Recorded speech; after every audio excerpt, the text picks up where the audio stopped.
हम लोगों ने जो है प्राइमरी डाटा और सेकेंडरी डाटा के बारे में देखा था, है ना। सबसे पहले तो हमें जो 5 फंक्शंस है थोड़ा सा कल की क्लास को रिमाइंड कर लेते हैं। तो कल की क्लास में हम लोगों ने देखे थे 5 फंक्शंस, है ना। 5 फंक्शन अच्छे से याद है सभी को? ठीक है, तो 5 फंक्शंस में पहला फंक्शन था हम लोगों का कि डाटा का पहचान करना, यानी कि आइडेंटिफिकेशन। सबसे पहला आइडेंटिफिकेशन हो जाएगा। सेकंड वन क्या होगा? कलेक्शन हो जाएगा, हमें उनका संग्रहण करना है, कलेक्शन करना है।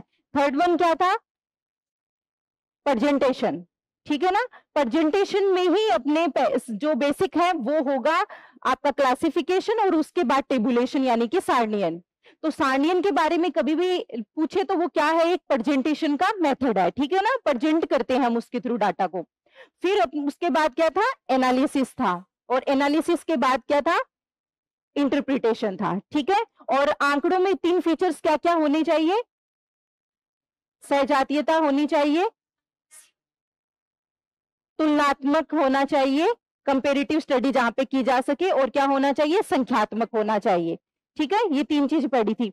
फिर हमने प्राइमरी डाटा और सेकेंडरी डाटा के बारे में देखा था। प्राइमरी डाटा के लिए हम लोगों ने कई मेथड्स भी देखे थे कि हम लोग जो परगणक होते हैं वो अनुसूची को फिल करवा के करते हैं, और जो सूचक होते हैं वो प्रश्नावली को भर के देते हैं, और हम डायरेक्ट भी इंटरव्यू के थ्रू भी ले सकते हैं, और इनडायरेक्ट वे में भी हम लोग किसी के माध्यम से भी क्या कर सकते हैं? डाटा को कलेक्ट कर सकते हैं, ठीक है। सेकेंडरी डाटा के लिए हम लोगों ने पब्लिकेशंस देखे थे, है ना। इंटरनेशनल पब्लिकेशन देखे थे, नेशनल पब्लिकेशन देखे थे, तो वो सारे किस में आते हैं? सेकेंडरी डाटा में आते हैं, ठीक है।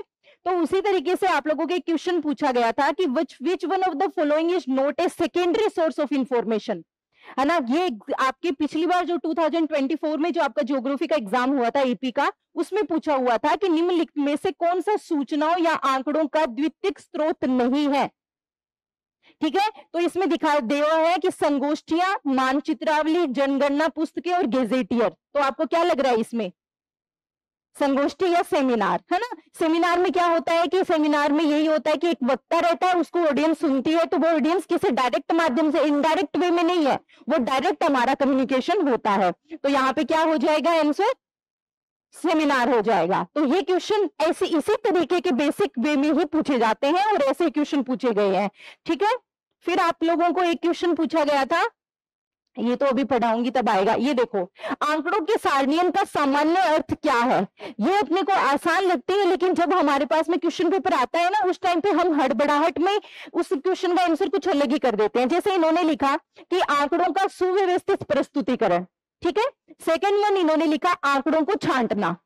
थर्ड वन इन्होंने लिखा है आंकड़ों का विश्लेषण करना, और फोर्थ है कि आंकड़ों का संग्रहण करना। तो क्या होगा? बिल्कुल, आंकड़ों का सुव्यवस्थित प्रस्तुतिकरण, ठीक है ना। तो ऐसे करके ही इसी टाइप से हम लोगों को चीजें पूछी जाती है। जैसे आपको वर्गीकरण का पूछ लिया कि वर्गीकरण क्या है, तो वर्गीकरण में हम क्या करते हैं? बेसिकली जो अलग अलग समानताएं और असमानताएं होती है उनके बीच में, जिनके बीच में सिमिलरिटीज होती है उनको हम एक साथ रखते हैं, जो दूसरे उनसे डिफरेंट होते हैं उनको अलग वर्ग में रख देते हैं। यानी कि वर्गों और उपवर्गों में विभाजित करना ही क्या कहलाता है? वर्गीकरण कहलाता है, ठीक है। जबकि टेबुलेशन में हम लोग क्या करते हैं? टेबुलेशन में हम रो और कॉलम के माध्यम से उसको व्यवस्थित कर देते हैं, इतना ही डिफरेंस है। तो ये लाइनें सीधी की सीधी ऐसे भी पूछी जा सकती है। तो ये अपने माइंड में पिक्चर क्लियर रखना कि कैसे क्वेश्चन पूछे जाएंगे, इजी होंगे, हार्ड नहीं होंगे। अभी मैं इसके बाद जो आज की क्लास होगी उसके भी कल के पेपर जो आपके 2024 में क्वेश्चन आए हुए वही बताऊंगी, और आपको लगेगा कि हाँ जैसे जैसे हम कवर कर रहे हैं वैसे वैसे सारी चीजें आराम से हो पाएगी, है ना। इतना हाई लेवल का जो है वो नहीं पूछा जाएगा। हम जो क्लास में पिछली बार एक भी क्वेश्चन ऐसा नहीं था जो अपन ने क्लास में नहीं करवाया और आया था, ऐसा नहीं था, क्योंकि बहुत ही लिमिटेड सिलेबस है, और लिमिटेड सिलेबस में से लिमिटेड मैटर है, तो हम लोगों को कोई मतलब प्रॉब्लम नहीं आएगी कि हम ये जो 13 या 15 क्वेश्चन जो भी आते हैं आप पूरे के पूरे सही कर पाओगे। एक भी आपका क्वेश्चन गलत नहीं होगा अगर आपने 10-15 क्लासेस अच्छे से कर ली, ठीक है। तो आज हम लोग करते हैं, फिर उसके बाद जो इस टॉपिक में से आए हुए क्वेश्चन होंगे वो मैं बताऊंगी। तो प्रेजेंटेशन ऑफ डाटा में दोनों चीजें आती है, वर्गीकरण भी आता है, सारणीयन भी आता है, ठीक है। तो वर्गीकरण में क्या है? वर्गीकरण में यही लिखा हुआ है कि विभिन्न वर्गों में बांटने की प्रक्रिया को ही हम लोग क्या कहते हैं? वर्गीकरण कहते हैं, ठीक है ना। फिर यहाँ पे इन्होंने लिखा कि वर्गीकरण आंकड़ों को संक्षिप्त यानी कि समरी और सुव्यवस्थित सारणियों के रूप में प्रस्तुत करने की प्रक्रिया को क्या कहते हैं? सारणीयन कहते हैं। वर्गीकरण क्या होता है? सारणीयन से पहले की प्रक्रिया है, उसका बेस है, ठीक है, क्योंकि वर्गीकरण में ही हम लोग समानताओं और असमानताओं के आधार पे उनको अलग अलग भागों में विभक्त कर देते हैं। तो ये चीज आपको ध्यान में रखनी है। ये क्वेश्चन एग्जाम में पूछा जाता है ट्रू फॉल्स के रूप में, या फिर इसको जो है स्टेटमेंट के फॉर्म में आता है, तो इसको ध्यान में रखना है कि वर्गीकरण जो है वो सारणीयन का भाग भी होता है।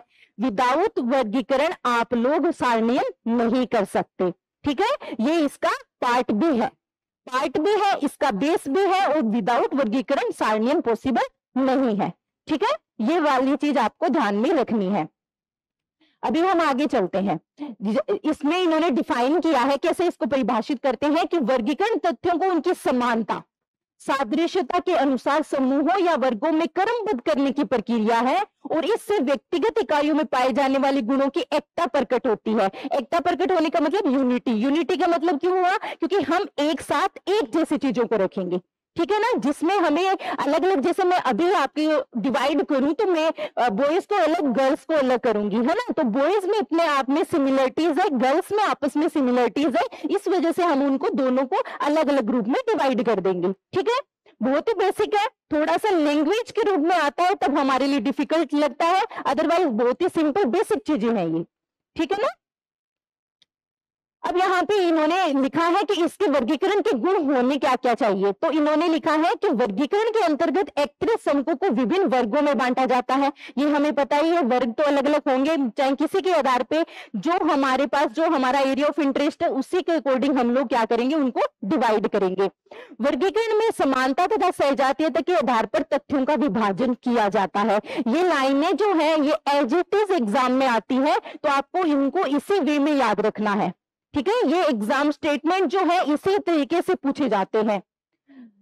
नेट में कितने क्वेश्चन आते हैं? नेट में कम से कम 5 या 6 क्वेश्चन आते हैं। इवन आपके जो फर्स्ट पेपर है नेट का, उसमें कम से कम 3 क्वेश्चन इस जो आपको मैटर पढ़ाया जा रहा है उसमें आएंगे, और 5 या 6 क्वेश्चन जो है वो इससे ज्यादा भी हो सकते हैं, आपके जो सेकंड पेपर है उसमें आते हैं। वर्गीकरण क्या है? वास्तविक रूप से अथवा काल्पनिक रूप से भी संपन्न किया जाता है। वर्गीकरण हम ये नहीं कह सकते कि सिर्फ और सिर्फ आंकड़ों के आधार पे ही होगा। तो आंकड़ों के आधार पे या जिसमें हमारे पास में डाटा होते हैं उसके आधार पे अगर हम वर्गीकरण करते हैं तो वो क्या कहलाता है? क्वांटिटेटिव, जहां पे हमारे पास में क्या होगी? क्वांटिटी होगी, जिसमें हम गणनाएं कर सकते हैं। जैसे मैं बॉयज और गर्ल्स को अलग अलग डिवाइड करूं और फिर बॉयज की जो संख्या मेरे पास है, गर्ल्स की जो संख्या मेरे पास है, तो वो क्या है कि हमारे पास में वहां पे क्वांटिटी है। लेकिन जब हम लोग डिवाइड करते हैं on the basis of qualitative features, है ना, जहां पे जिनकी हम लोग गणना नहीं कर सकते, ठीक है, जैसे गुणात्मक जिसको कहते हैं, तो गुणात्मक गुणों के आधार पे आपकी पर्सनैलिटीज के बेसिस पे आपका जो एप्टीट्यूड है ना, उसके बेसिस पे अगर हम लोग करेंगे, आपका जो नॉलेज है उसके बेसिस पे करेंगे, तो उसको हम लोग क्या कहेंगे? क्वालिटेटिव कहेंगे। तो इसीलिए इन्होंने यहाँ पे नाम दिया है कल्पनात्मक, ठीक है, तो कल्पना वाला अलग है। वर्गीकरण जो है वो वास्तविक रूप से अगर हम करते हैं तो उसको मात्रात्मक तत्व कहते हैं, यानी कि जहां पे हमारे पास में एग्जैक्ट नंबर्स होंगे, एग्जैक्ट संख्या होगी, एग्जैक्ट डाटा होंगे, ठीक है, तो वहां पे हम इसको क्या बोलेंगे? क्वांटिटेटिव। और काल्पनिक रूप वाले को क्या बोलेंगे? गुणात्मक बोलेंगे, ठीक है। अब यहाँ पे वर्गीकरण का क्या उद्देश्य है? वर्गीकरण क्यों करते हैं? वर्गीकरण करने से हमें आंकड़ों को पढ़ने में आसानी होती है, उनको समझना आसान होता है, उनके कैलकुलेशन करना आसान होता है, और कभी भी हम कोई भी कंपैरेटिव स्टडी करते हैं वो आसान रहती है। तो हम कह सकते हैं कि वर्गीकरण किया ही इसलिए जाता है कि हम अपना एनालिसिस का पार्ट, हम अपना प्रेजेंटेशन का चीज वो क्या कर सके? आसान बना सके, सिंपल वे में प्रेजेंट किया जा सके उसको, है ना। एक तो बहुत सारे डाटा है उसको प्रेजेंट करना है, और एक पूरे डाटा को हम एक यहाँ पे जो है उनको अलग अलग ग्रुप्स में डिवाइड करके जो है वो करेंगे, तो हम कंपैरेटिव स्टडी आसानी से कर पाएंगे। जैसे अभी आप कितने लोग बैठे हो, मुझे नहीं आइडिया कि कितने बॉयज हैं कितनी गर्ल्स हैं, नहीं पता ना, मैं बॉयज को अलग कर दूं, गर्ल्स को अलग कर दूं, मुझे आसानी से मैं उनकी काउंटिंग कर सकती हूँ कि ये इतने लोग हैं और यहाँ पे इतने लोग हैं, फिर मैं बता सकती हूँ कि बॉयज ज्यादा है या गर्ल्स ज्यादा है, कर सकती हूँ ना। तो वही चीज है कि यहाँ पे हम लोग जो चीजें होती हैं उनको आसानी से इंटरप्रेट कर सकते हैं, हम कंपैरेटिव स्टडी आसानी से कर सकते हैं। तो इसलिए इसमें क्या है, इसका मीनिंग ये है कि सरल और संक्षिप्त बनाता है आंकड़ों को, ठीक है, अपनी गणनाओं को आसान बनाता है, समानता व असमानता को स्पष्ट करता है, क्योंकि एक ग्रुप में हम लोग सिमिलर जो ऑब्जेक्ट है उनको ही रखेंगे, तुलना में सहायता होती है, तर्कपूर्ण व्यवस्था करता है, सारणियन का आधार प्रस्तुत करता है। यही इसके 5 बेसिक जो मोटिव है, वो इसके ऑब्जेक्टिव जो है वो यही रहेंगे, ठीक है। इसमें कोई ज्यादा ये नहीं है कि कोई चीज समझ में आने वाली नहीं है।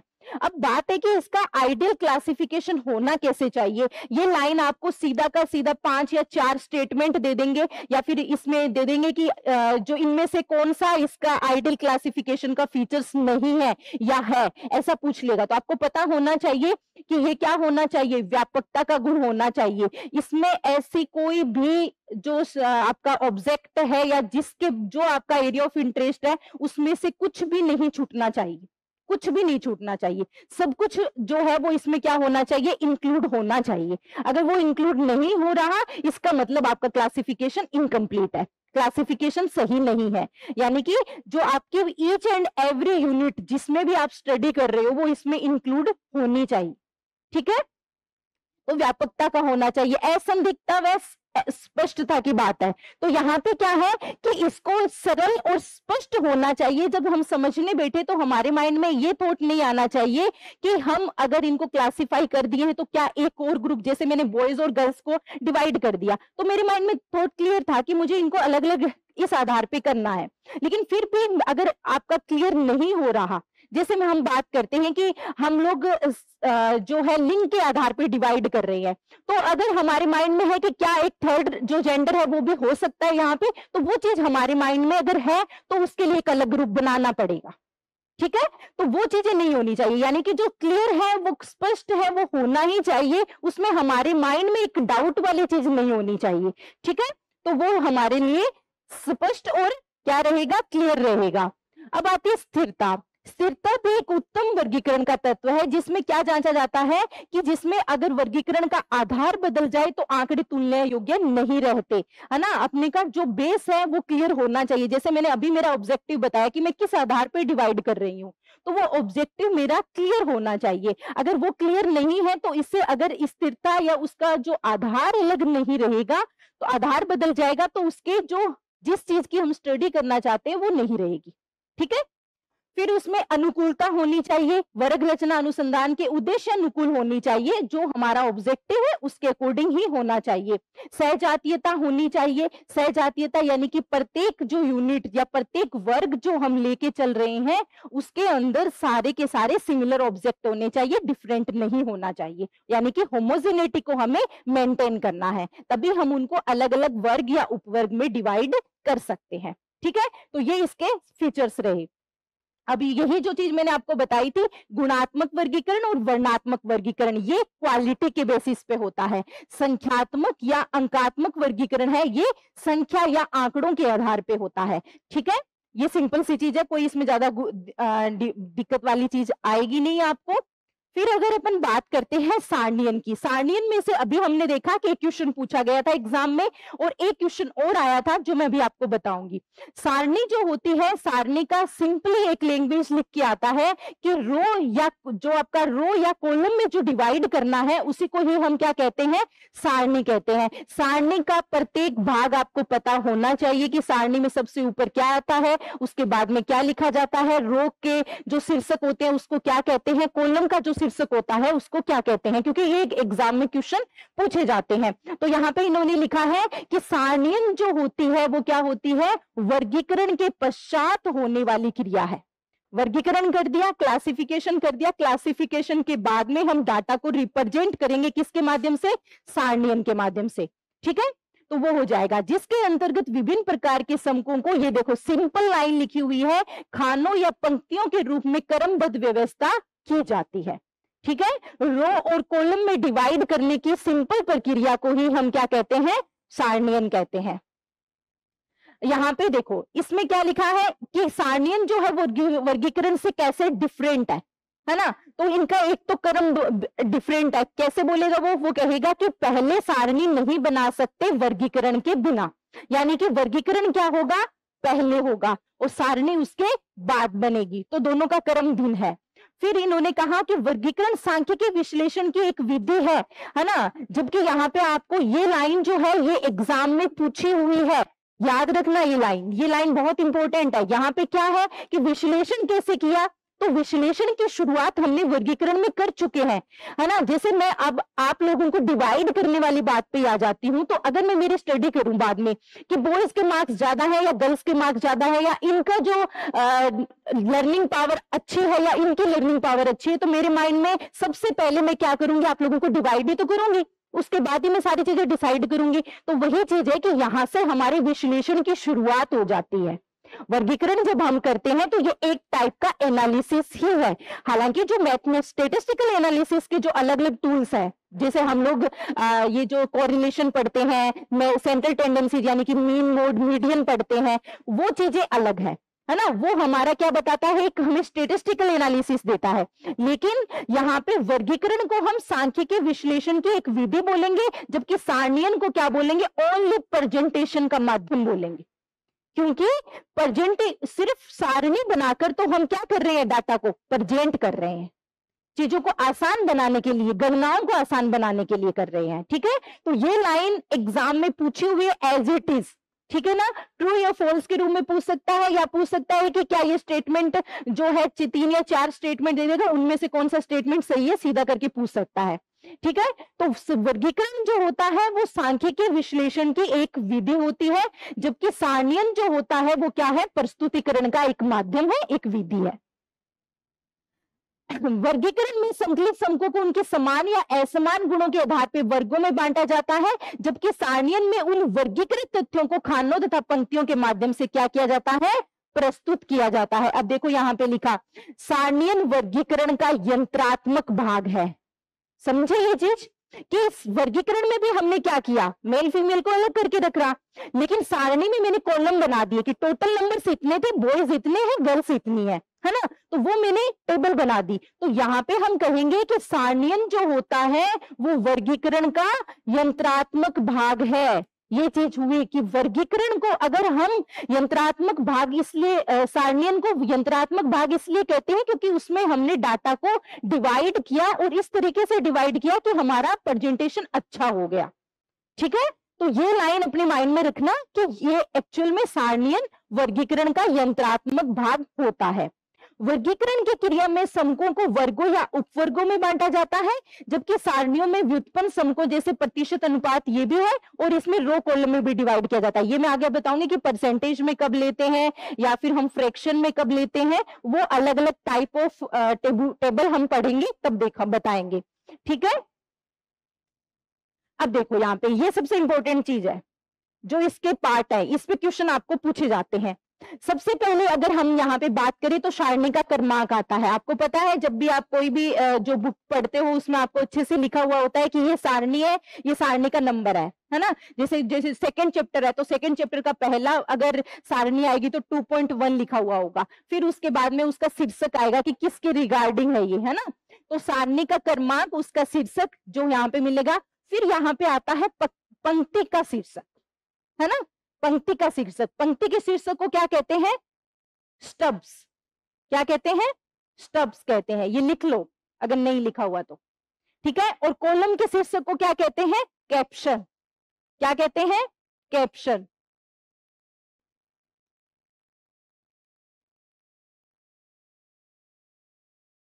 ये पूछते हैं एग्जाम में कि जो पंक्ति का शीर्षक होता है, और ये भी पूछा जाता है कि जो कॉलम होते हैं वो खड़ी रेखाएं होती है या आड़ी रेखाएं होती है, हॉरिजॉन्टल लाइन होती है, वर्टिकल लाइन होती है ना। तो जो यहाँ पे ये जो है ये क्या है, कॉलम, और कॉलम का शीर्षक सी याद रखना, कैप्शन। ठीक है, और यहाँ पे रो का जो टाइटल होता है उसको हम क्या कहते हैं, स्टब्स कहते हैं।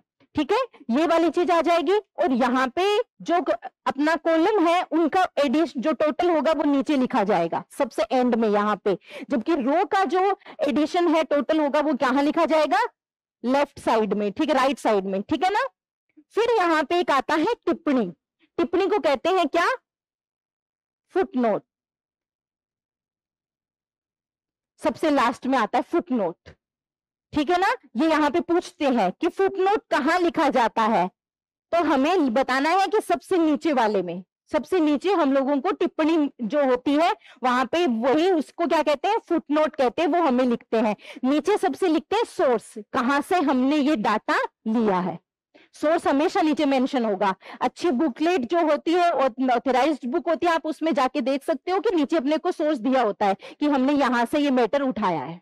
ओके, तो वो यहाँ पे लिखा हुआ होता है, तो ये रहेगा। और बॉडी वो पार्ट होती है जहां पे हम डाटा को मेंशन करते हैं। बॉडी पूरा जो पार्ट जहां पे हम लोग पूरा जो डाटा है हमारा, वो हमारा यहाँ पे हम मेंशन करेंगे, ठीक है।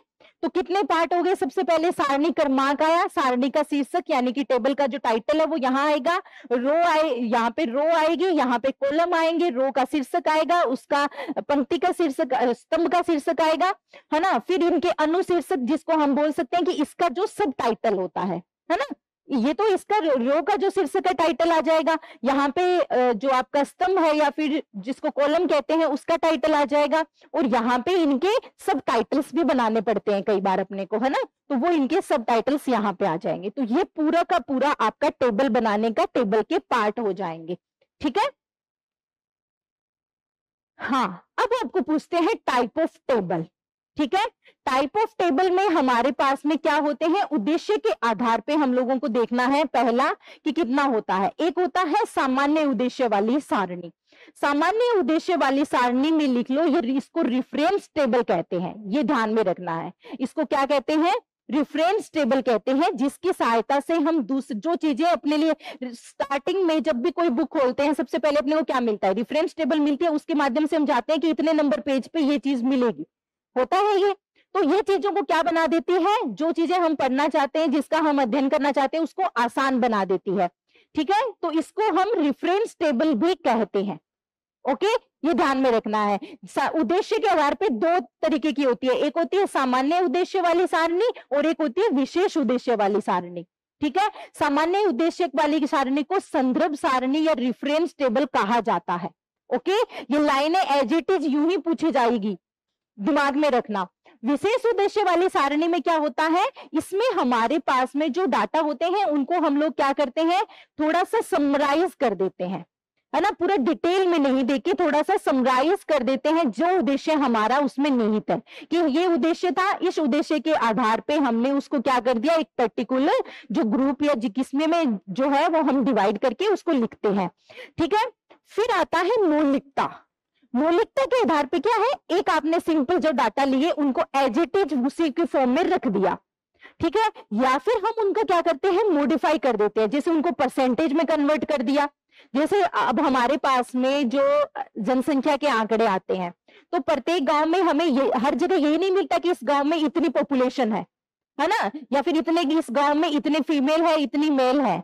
उसमें ये भी आता है कि इस गांव में इतने परसेंटेज ऑफ, है ना। जैसे हम लोग जनसंख्या में आंकड़े देते हैं तो हम ये नहीं देखते क्या कि इतने प्रतिशत लोग साक्षर है ना, शिक्षित है या अशिक्षित है। तो वो परसेंटेज के फॉर्म में देना, उनको फ्रैक्शन के फॉर्म में देना, वो सारी चीजें किसमें कहलाती है? आपकी व्युत्पन्न सारणी में कहलाती है, जो डिराइव होती है किससे? प्राथमिक से। प्राथमिक में जो आंकड़े जैसे हमने कलेक्ट किए हैं उनको बस अलग अलग ग्रुप में डिवाइड करके सिंपली लिख देते हैं और कुछ नहीं करते। ओनली सिंपल हम लोग इसको डिवाइड कर देते हैं रो और कॉलम में और उनको मेंशन कर देते हैं। तो यहाँ पे पूछा जाएगा, प्राथमिक सारणी वो होती है जिसमें डाटा जैसे का जैसा जैसा आप कलेक्ट करते हो अपने मौलिक रूप को बदलता नहीं है, मौलिक स्वरूप को बदलता नहीं है, वही स्वरूप में हम लोग उसको लिख देते हैं। सिंपल सी चीज है, ठीक है। डिराइव्ड या व्युत्पन्न यानी कि जो किसी और चीज से डिराइव हुई होगी। सिंपल मीनिंग में ही समझ में आ रहा है कि हमारे पास में यहाँ पे व्युत्पन्न सारणी जो होती है, डिराइव जो टेबल होती है, उसमें क्या होता है? हम लोग जो है डाटा को, प्राइमरी डाटा या जो प्राथमिक सारणी के जो डाटा है उसको हम मॉडिफाई करके उनको किसी दूसरी फॉर्म में बदलकर हम लोग उनको रिप्रेजेंट करते हैं। तो ये क्या हो जाएगी? हमारी व्युत्पन्न सारणी हो जाएगी, डिराइव्ड टेबल हो जाएगी, ठीक है। अब आती है आपकी रचना के आधार पे, ठीक है ना। रचना के आधार पे जो सारणी है उसमें एक होती है सरल गुण। यहाँ पे क्या है, गुणों को शामिल किया जाता है, फीचर्स को शामिल किया जाता है ना। जैसे मैंने क्या कहा कि मेल फीमेल को अलग रख दिया। अब मैं इनमें देखूंगी कि इनमें कितने लोग जो है वो शिक्षित है, कितने लोग अशिक्षित है ना। जैसे मैंने यहाँ पे जो है डिवाइड किया, पहले मेल और फीमेल में डिवाइड किया, ये मेरा एक फीचर्स हो गया। फिर मैंने इनको यहाँ पे जो एजुकेटेड है उनको अनएजुकेटेड है वो यहाँ पे रख दिया, ठीक है। तो यहाँ पे इसी तरीके से इसमें भी 2 कॉलम बना दिए। और तो यहाँ पे क्या हो गए, कितने फीचर शामिल किया, पहला शामिल यहाँ पे हुआ, दूसरा यहाँ पे शामिल हुआ, तो कितने गुण हो गए मेरे पास में, 2 गुण हो गए। यही इसी तरीके से जो यहाँ पे सरल सारणी है उसमें एक ही गुण होगा, ठीक है। जो जटिल सारणी है उसमें एक से अधिक होंगे, लेकिन जटिल सारणी को हम लोग द्विगुणी, त्रिगुणी और बहुगुणी में डिवाइड कर सकते हैं, ठीक है। मोर देन 3 होंगे तो उसको क्या बोलेंगे, बहुगुणी। ओनली 3 फीचर्स होंगे अपने पास में जिनके आधार पे हमने डिवाइड किया तो उसको क्या बोलेंगे, त्रिगुणी। और जहां पे 2 फीचर्स होंगे, 2 अपने पास में क्राइटेरिया होगा डिवाइड करने का, तो उसको क्या बोलेंगे, द्विगुणी बोलेंगे। अब इसी के आधार पे एक क्वेश्चन आपके एग्जाम में पूछा हुआ था, वो मैं आपको बताती हूँ। और बहुत सारे बच्चे गलत करके आए थे इसको। संगोष्ठी मीटिंग, एक सेकेंड,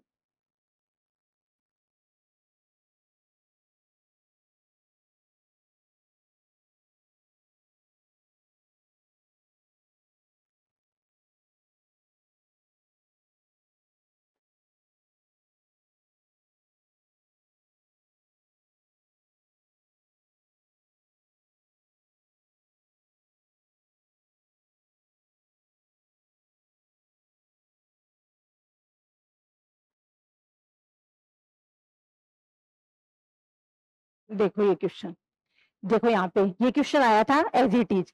जनसंख्या का आयु, लिंग तथा साक्षरता के अनुसार वितरण प्रदर्शित किया जा सकता है। अभी तो अपने को पढ़ा हुआ है तो समझ में आ रहा है त्रिगुणी, लेकिन इसको बच्चे करके भी आए थे बहुगुण सारणी, क्योंकि मोर देन 1 किया हुआ जटिल सारणी थी, उसको हमने बहुगुणी कर दिया कि फीचर जो है वो एक से ज्यादा है। लेकिन इसमें अलग अलग तरीके से इसका जो आंसर माना था वो त्रिगुण सारणी माना था। और नोट्स में अपने क्लियरली मैं अभी आपको दिखाती हूँ, अगर आपने पुराने वाले नोट्स खरीदे हुए हैं तो उसमें अपने अच्छे से लिखाया हुआ है यहाँ पे त्रिगुण सारणी, यहाँ पे अच्छे से ऊपर में यही लाइन लिखी हुई थी त्रिगुण सारणी। और इसमें लिखा था, इसमें राज्य की लिंग, जनसंख्या का जो है उसके आधार पे, राज्य, लिंग और घनत्व के आधार पे हमने यहाँ पे 3 फीचर बस अलग लिखे थे, जिसमें एक जो जनसंख्या का राज्य, लिंग और घनत्व के अनुसार जो वर्गीकरण है वो त्रिगुण सारणी है, ठीक है। और एज इट इज इन्होंने यहाँ पे 3 फीचर दे दिए कि जनसंख्या का आयु, लिंग तथा साक्षरता के अनुसार जो वर्गीकरण है वो क्या कहलाता है, त्रिगुण सारणी द्वारा प्रदर्शित किया जाता है, ठीक है। तो ये थोड़ा सा यहाँ पे अपना जो माइंड है वो यूज करना है कि यहाँ पे हम आंसर जो है काफी बच्चे बहुगुण सारणी करके आए, लेकिन बहुगुण नहीं, यहाँ पे क्लियरली 3 ही फीचर्स दिख रहे हैं। और यहाँ पे अगर ऑप्शन में त्रिगुण लिखा हुआ है, अगर यहाँ पे त्रिगुण नहीं लिखा हुआ होता, देखो यहाँ पे वो ऑप्शन क्या दे सकता था, जटिल सारणी भी दे सकता था, जटिल सारणी भी जा सकता था आंसर, कोई दिक्कत नहीं थी। लेकिन जब तुम्हें जटिल सारणी में तुम्हें पता है कि इसके अंदर में हमारे पास में बहुगुण भी है, द्विगुण भी है, त्रिगुण भी है, तो अगर उन तीनों में से कोई ऑप्शन आ रहा है तो पहले हमें उसको सेलेक्ट करना है, ठीक है। ये चीज हमें ध्यान में रखनी है कि उसमें अगर हमें जटिल सारणी भी ऑप्शन देता तो जटिल सारणी से ही हो सकता है ना। लेकिन जटिल सारणी में भी अगर इसने अलग से क्लासिफाई किया है ना, जैसे हम लोगों में ह्यूमन बीइंग है, तो ह्यूमन बीइंग की अगर बात करें तो हम भी किस में आते हैं, एनिमेलिया ग्रुप में आते हैं। लेकिन एनिमेलिया ग्रुप में भी अगर इन्होंने अलग से दे दिया कि ये होमोसेपियंस है, तो हम किसको प्रीफर करेंगे, होमोसेपियंस को ही करेंगे, है ना। तो वही चीज यहाँ पे होती है कि भाई जनसंख्या का आयु, लिंग तथा साक्षरता के अनुसार वितरण प्रदर्शित किया जा सकता है, किसके थ्रू, त्रिगुण सारणी के द्वारा, ठीक है। तो ये चीज आपसे पूछी गई थी। अब यहाँ पे आपके आता है वो इंपॉर्टेंट टॉपिक, जिसमें से भी आपके क्वेश्चंस जो है वो हर बार पूछे जाते हैं, 1 या 2 क्वेश्चन आपको हर बार पूछा जाएगा। वो है आपका डायग्राम के थ्रू या फिर आपका जो ग्राफिकल रिप्रेजेंटेशन आप डाटा का कैसे कर सकते हो। ठीक है, ग्राफिकल रिप्रेजेंटेशन। तो यहाँ पे लिखा है कि समकों को वर्गीकरण एवं सारणियन के माध्यम से प्रस्तुत करने की विधियां सरल व सुपाठ्य होती है, मानते हैं हम इसको, लेकिन डायग्राम जितना केची होता है जब तब भी तो क्या होता है, कोई बुक्स को अट्रैक्टिव बनाने के लिए हम लोग क्या करते हैं, उसमें डायग्राम को ऐड करते हैं, ग्राफ को ऐड करते हैं। क्यों? क्योंकि उससे हम लोग जो है अचानक से, अगर सिंपली डाटा, पूरी थ्योरी मत पढ़ो, आपको डाटा नहीं पता, लेकिन सिंपल एक ग्राफ देखोगे तो ग्राफ देखते ही आपको समझ में आ जाएगा कि कौन सा ज्यादा है, कौन सी वैल्यू कम है, सिंपल बता सकते हैं। तो इसी वजह से यहाँ पे हम लोग किसका यूज करते हैं, ग्राफिकल रिप्रेजेंटेशन का यूज करते हैं। ठीक है, ये यहीं पे यही सारी चीजें लिखी हुई है कि इसका महत्व क्या है। तो महत्व वही है कि यहाँ पे जो डायग्राम होते हैं वो हमने हमारे माइंड को ज्यादा क्या बोलते हैं, जो कैची होते हैं, यानी कि हमारा माइंड जो है वो उस पे वर्क करता है। तो उस टाइम पे एक पिक्चर जो है, कहते हैं ना, एक पिक्चर कोई भी स्टार्टिंग में बच्चों को दिखाते हैं तो ए फॉर एप्पल की नहीं बोलते नहीं है, लेकिन उसको जो पिक्चर है वो वहां पे जरूर होती है। क्यों? क्योंकि उसके माइंड में वो जो पिक्चर होती है ना, वो उसको जल्दी कैच करता है। ठीक है, तो वो चीजें हैं यहाँ पे। इसी वजह से हम लोग क्या करते हैं, यहाँ पे ग्राफिकल रिप्रेजेंटेशन होता है, वो उसकी तरफ जाते हैं ताकि जो आंकड़े हैं उनको हम और अच्छे से समझ सके और जल्दी हमारे माइंड में वो उतर सके। ठीक है, अब यहाँ पे सबसे इंपॉर्टेंट आपको पूछे जाते हैं इनके डायमेंशन, कि कौन सा 1 डायमेंशनल होता है, कौन सा 2 डायमेंशन होता है, कौन सा 3 डायमेंशनल होता है। ठीक है, जिसमें आप लोगों के इंपॉर्टेंट जो है वो यहाँ पे एकविमीय, द्विविमीय, त्रिविमीय और यहाँ पे हिस्टोग्राम। हिस्टोग्राम जो होता है वो द्विविमीय ही होता है। तोरण वक्र जो है, जो आगे मैं बताऊंगी, जिसको कहते हैं ओजाई वक्र, गाल्टन वक्र,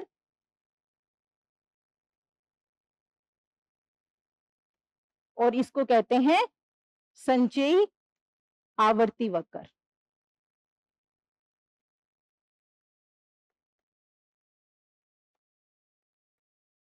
ठीक है, तो ये भी हम पढ़ेंगे पूरा। ठीक है, अब बात आती है कि एक विमीय होता क्या है।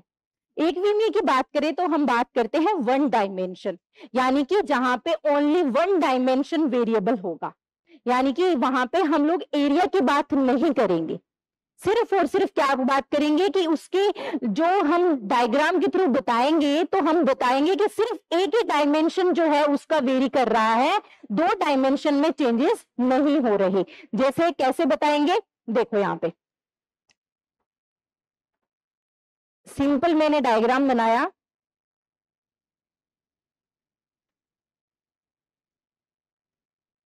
अब मैंने यहाँ पे कुछ भी नहीं लिखा है। ठीक है, लेकिन आपको ये देख के, इनकी हाइट देख के अंतर समझ में आ रहा है कि यहाँ पे डिफरेंस किस में है, ओनली ऊंचाई में, हाइट में डिफरेंस है। यानी कि जो भी डाटा प्रेजेंट किए जाएंगे वो डाटा सिर्फ और सिर्फ ऊंचाइयों के माध्यम से उनमें वेरिएशंस है और किसी में कोई भी वेरिएंस नहीं है। ठीक है, यानी कि जो हमारी लंबाई, चौड़ाई और ऊंचाई 3 चीज लेते हैं हम लोग, तो यहाँ पे हम कहेंगे कि जो हाइट है, हाइट अलग अलग है, तो ये हाइट हम लोग किसी भी वे में कर सकते हैं। जैसे हम लोग बात करते हैं, जैसे यहाँ पे राजस्थान की बात कर ली, ये हरियाणा की बात कर ली, ये पंजाब की बात कर ली, तो यहाँ पे हम कोई भी एक पैरामीटर लेके बता देंगे कि इनमें इन चीजों में वेरिएशंस है। ठीक है, और ये वेरिएशन यहाँ पे किसके फॉर्म में प्रेजेंट किया जाएगा, यहाँ पे जो डाटा होंगे उसकी वजह से। अब यहाँ पे एक चीज ध्यान में रखनी है, फ्रीक्वेंसी हमेशा यहाँ रहेगी। फ्रीक्वेंसी जो है वो आपकी बदलती है, वो आपको यहाँ पे बताएगी कि ये डाटा अलग अलग है। ठीक है, और यहाँ पे जो होता है, यहाँ पे हम जनरली वर्ग अंतराल लेते हैं अगर हमारी कंटिन्यूअस डाटा है, अदरवाइज जो हमारी वर्ग की जो सीमाएं होती है, जिसको हम एक्स से डिनोट करते हैं, उसको हम यहाँ पे मेंशन करते हैं। ठीक है, तो यहाँ पे हमारा जो वैल्यू निकलेगी, चाहे वो हम साक्षरता की ले लो, चाहे वो सेक्स रेशियो की ले लो, चाहे किसी भी ले लो, कोई भी हमारा एक पैरामीटर है, उस पैरामीटर की जो अलग अलग वैल्यूज है वो हम यहाँ पे पुट कर सकते हैं। या रेनफॉल डिस्ट्रीब्यूशन ले लो, कुछ भी ले लो। ठीक है, तो उसको हम इसके थ्रू बताते हैं। तो अगर लाइन के थ्रू बता रहे हैं इसको, तो उसको हम कह देते हैं रेखा चित्र, लाइन डायग्राम, जहां पे हमारे पास में सिंपल क्या है, लाइंस बनी हुई है और कुछ भी नहीं है। फिर यहाँ पे एक आता है सरल दंड चित्तर। दंड चित्तर कोई भी हो, बार डायग्राम कोई भी हो, लगता है वो बार डायग्राम की हमारे पास में बार डायग्राम जो होगा वो किस में आएगा, जो अपना 2 डायमेंशनल वाला है उसमें आएगा, लेकिन ऐसा नहीं होता। यहाँ पे ऐसा नहीं होता, ये बार डायग्राम है। बार डायग्राम 1 डायमेंशनल डायग्राम होता है, चाहे वो मल्टीपल बार हो, चाहे वो 2 बार, यहाँ पे सिंपल बार हो, कोई सा भी बार हो, हर एक बार डायग्राम 1 डायमेंशनल डायग्राम में इंक्लूड किया जाता है। क्लियर? तो यहाँ पे भी क्या होगा, अगर आपको इस तरीके से बना के बताया जा रहा है तो यहाँ पे भी इसकी ओनली एंड ओनली हाइट को ही कंसीडर किया जाएगा, इसकी हाइट को ही कंसीडर किया जाएगा, ये ध्यान में रखना है। ये जो हाइट है सिर्फ यही बदलेगी, ये जो चीजें हैं ये नहीं बदलेगी। यहां पे क्या बदलेगा, सिर्फ और सिर्फ हाइट बदलेगी, एक ही डायमेंशन है वो चेंज होगा।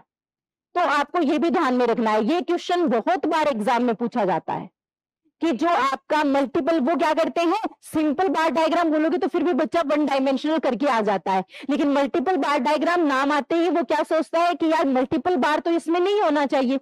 मल्टीपल बार का क्या मतलब है, सिंपल इसके साथ में एक बार और ऐड कर दिया, इसके साथ में एक बार और ऐड कर दिया, यही तो है मल्टीपल बार। और क्या है, और क्या है, कुछ भी नहीं। मल्टीपल बार का मतलब यहां पे एक से ज्यादा बार आपके पास में है, ठीक है।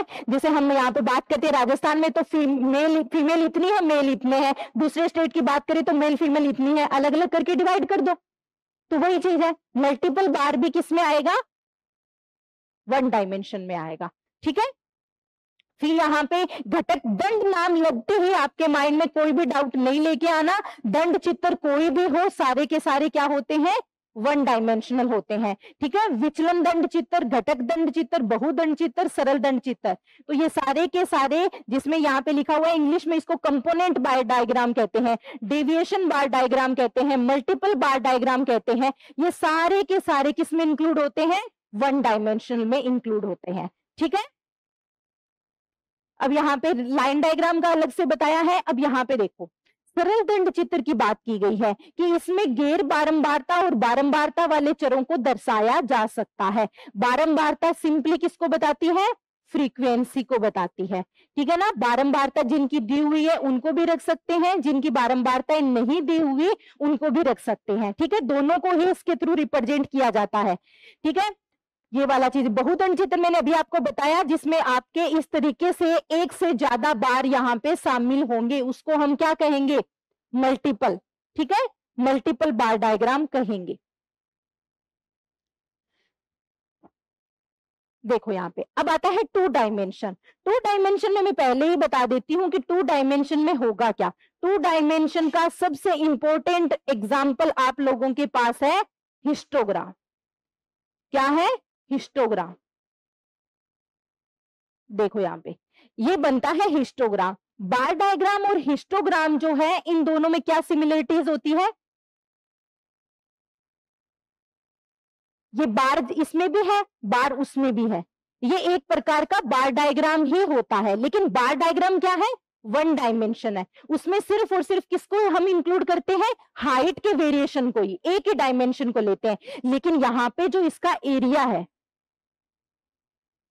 ये एरिया, हाँ, यानी कि इसकी जो हाइट के साथ साथ हम लोग इसकी विड्थ को भी कंसीडर करते हैं, ठीक है। ये ध्यान में रखना है, यानी कि इसका पूरा एरिया लिया जाएगा, ये भी हमारे लिए मायने रखता है और ये वाली चीज भी हमारे लिए पूरी मायने रखती है, तो ये आपको ध्यान में रखना है। तो यहाँ पे क्या होगा, यहाँ पे अगर हम फ्रीक्वेंसी ले रहे हैं तो यहाँ पे हम लोग क्या लेंगे, क्लास इंटरवल लेंगे।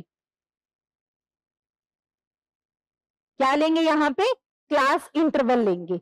अब बात आती है कि मैम क्लास इंटरवल अगर सेम नहीं हो तो, क्लास इंटरवल अगर अपने पास में सेम नहीं है तो उस केस में हम लोग आवर्ती घनत्व को भी यहाँ पे ले सकते हैं, ठीक है। वो मैं आगे बताऊंगी कि कैसे लिया जाता है, वो बताएंगे, ठीक है। तो यहाँ पे क्या है, क्लास इंटरवल जो होता है, यानी कि जैसे हम बात करते हैं 0 से 10 वाला, 10 to 20 वाला, 20 to 30 वाला, ठीक है, ये इंटरवल हो गया।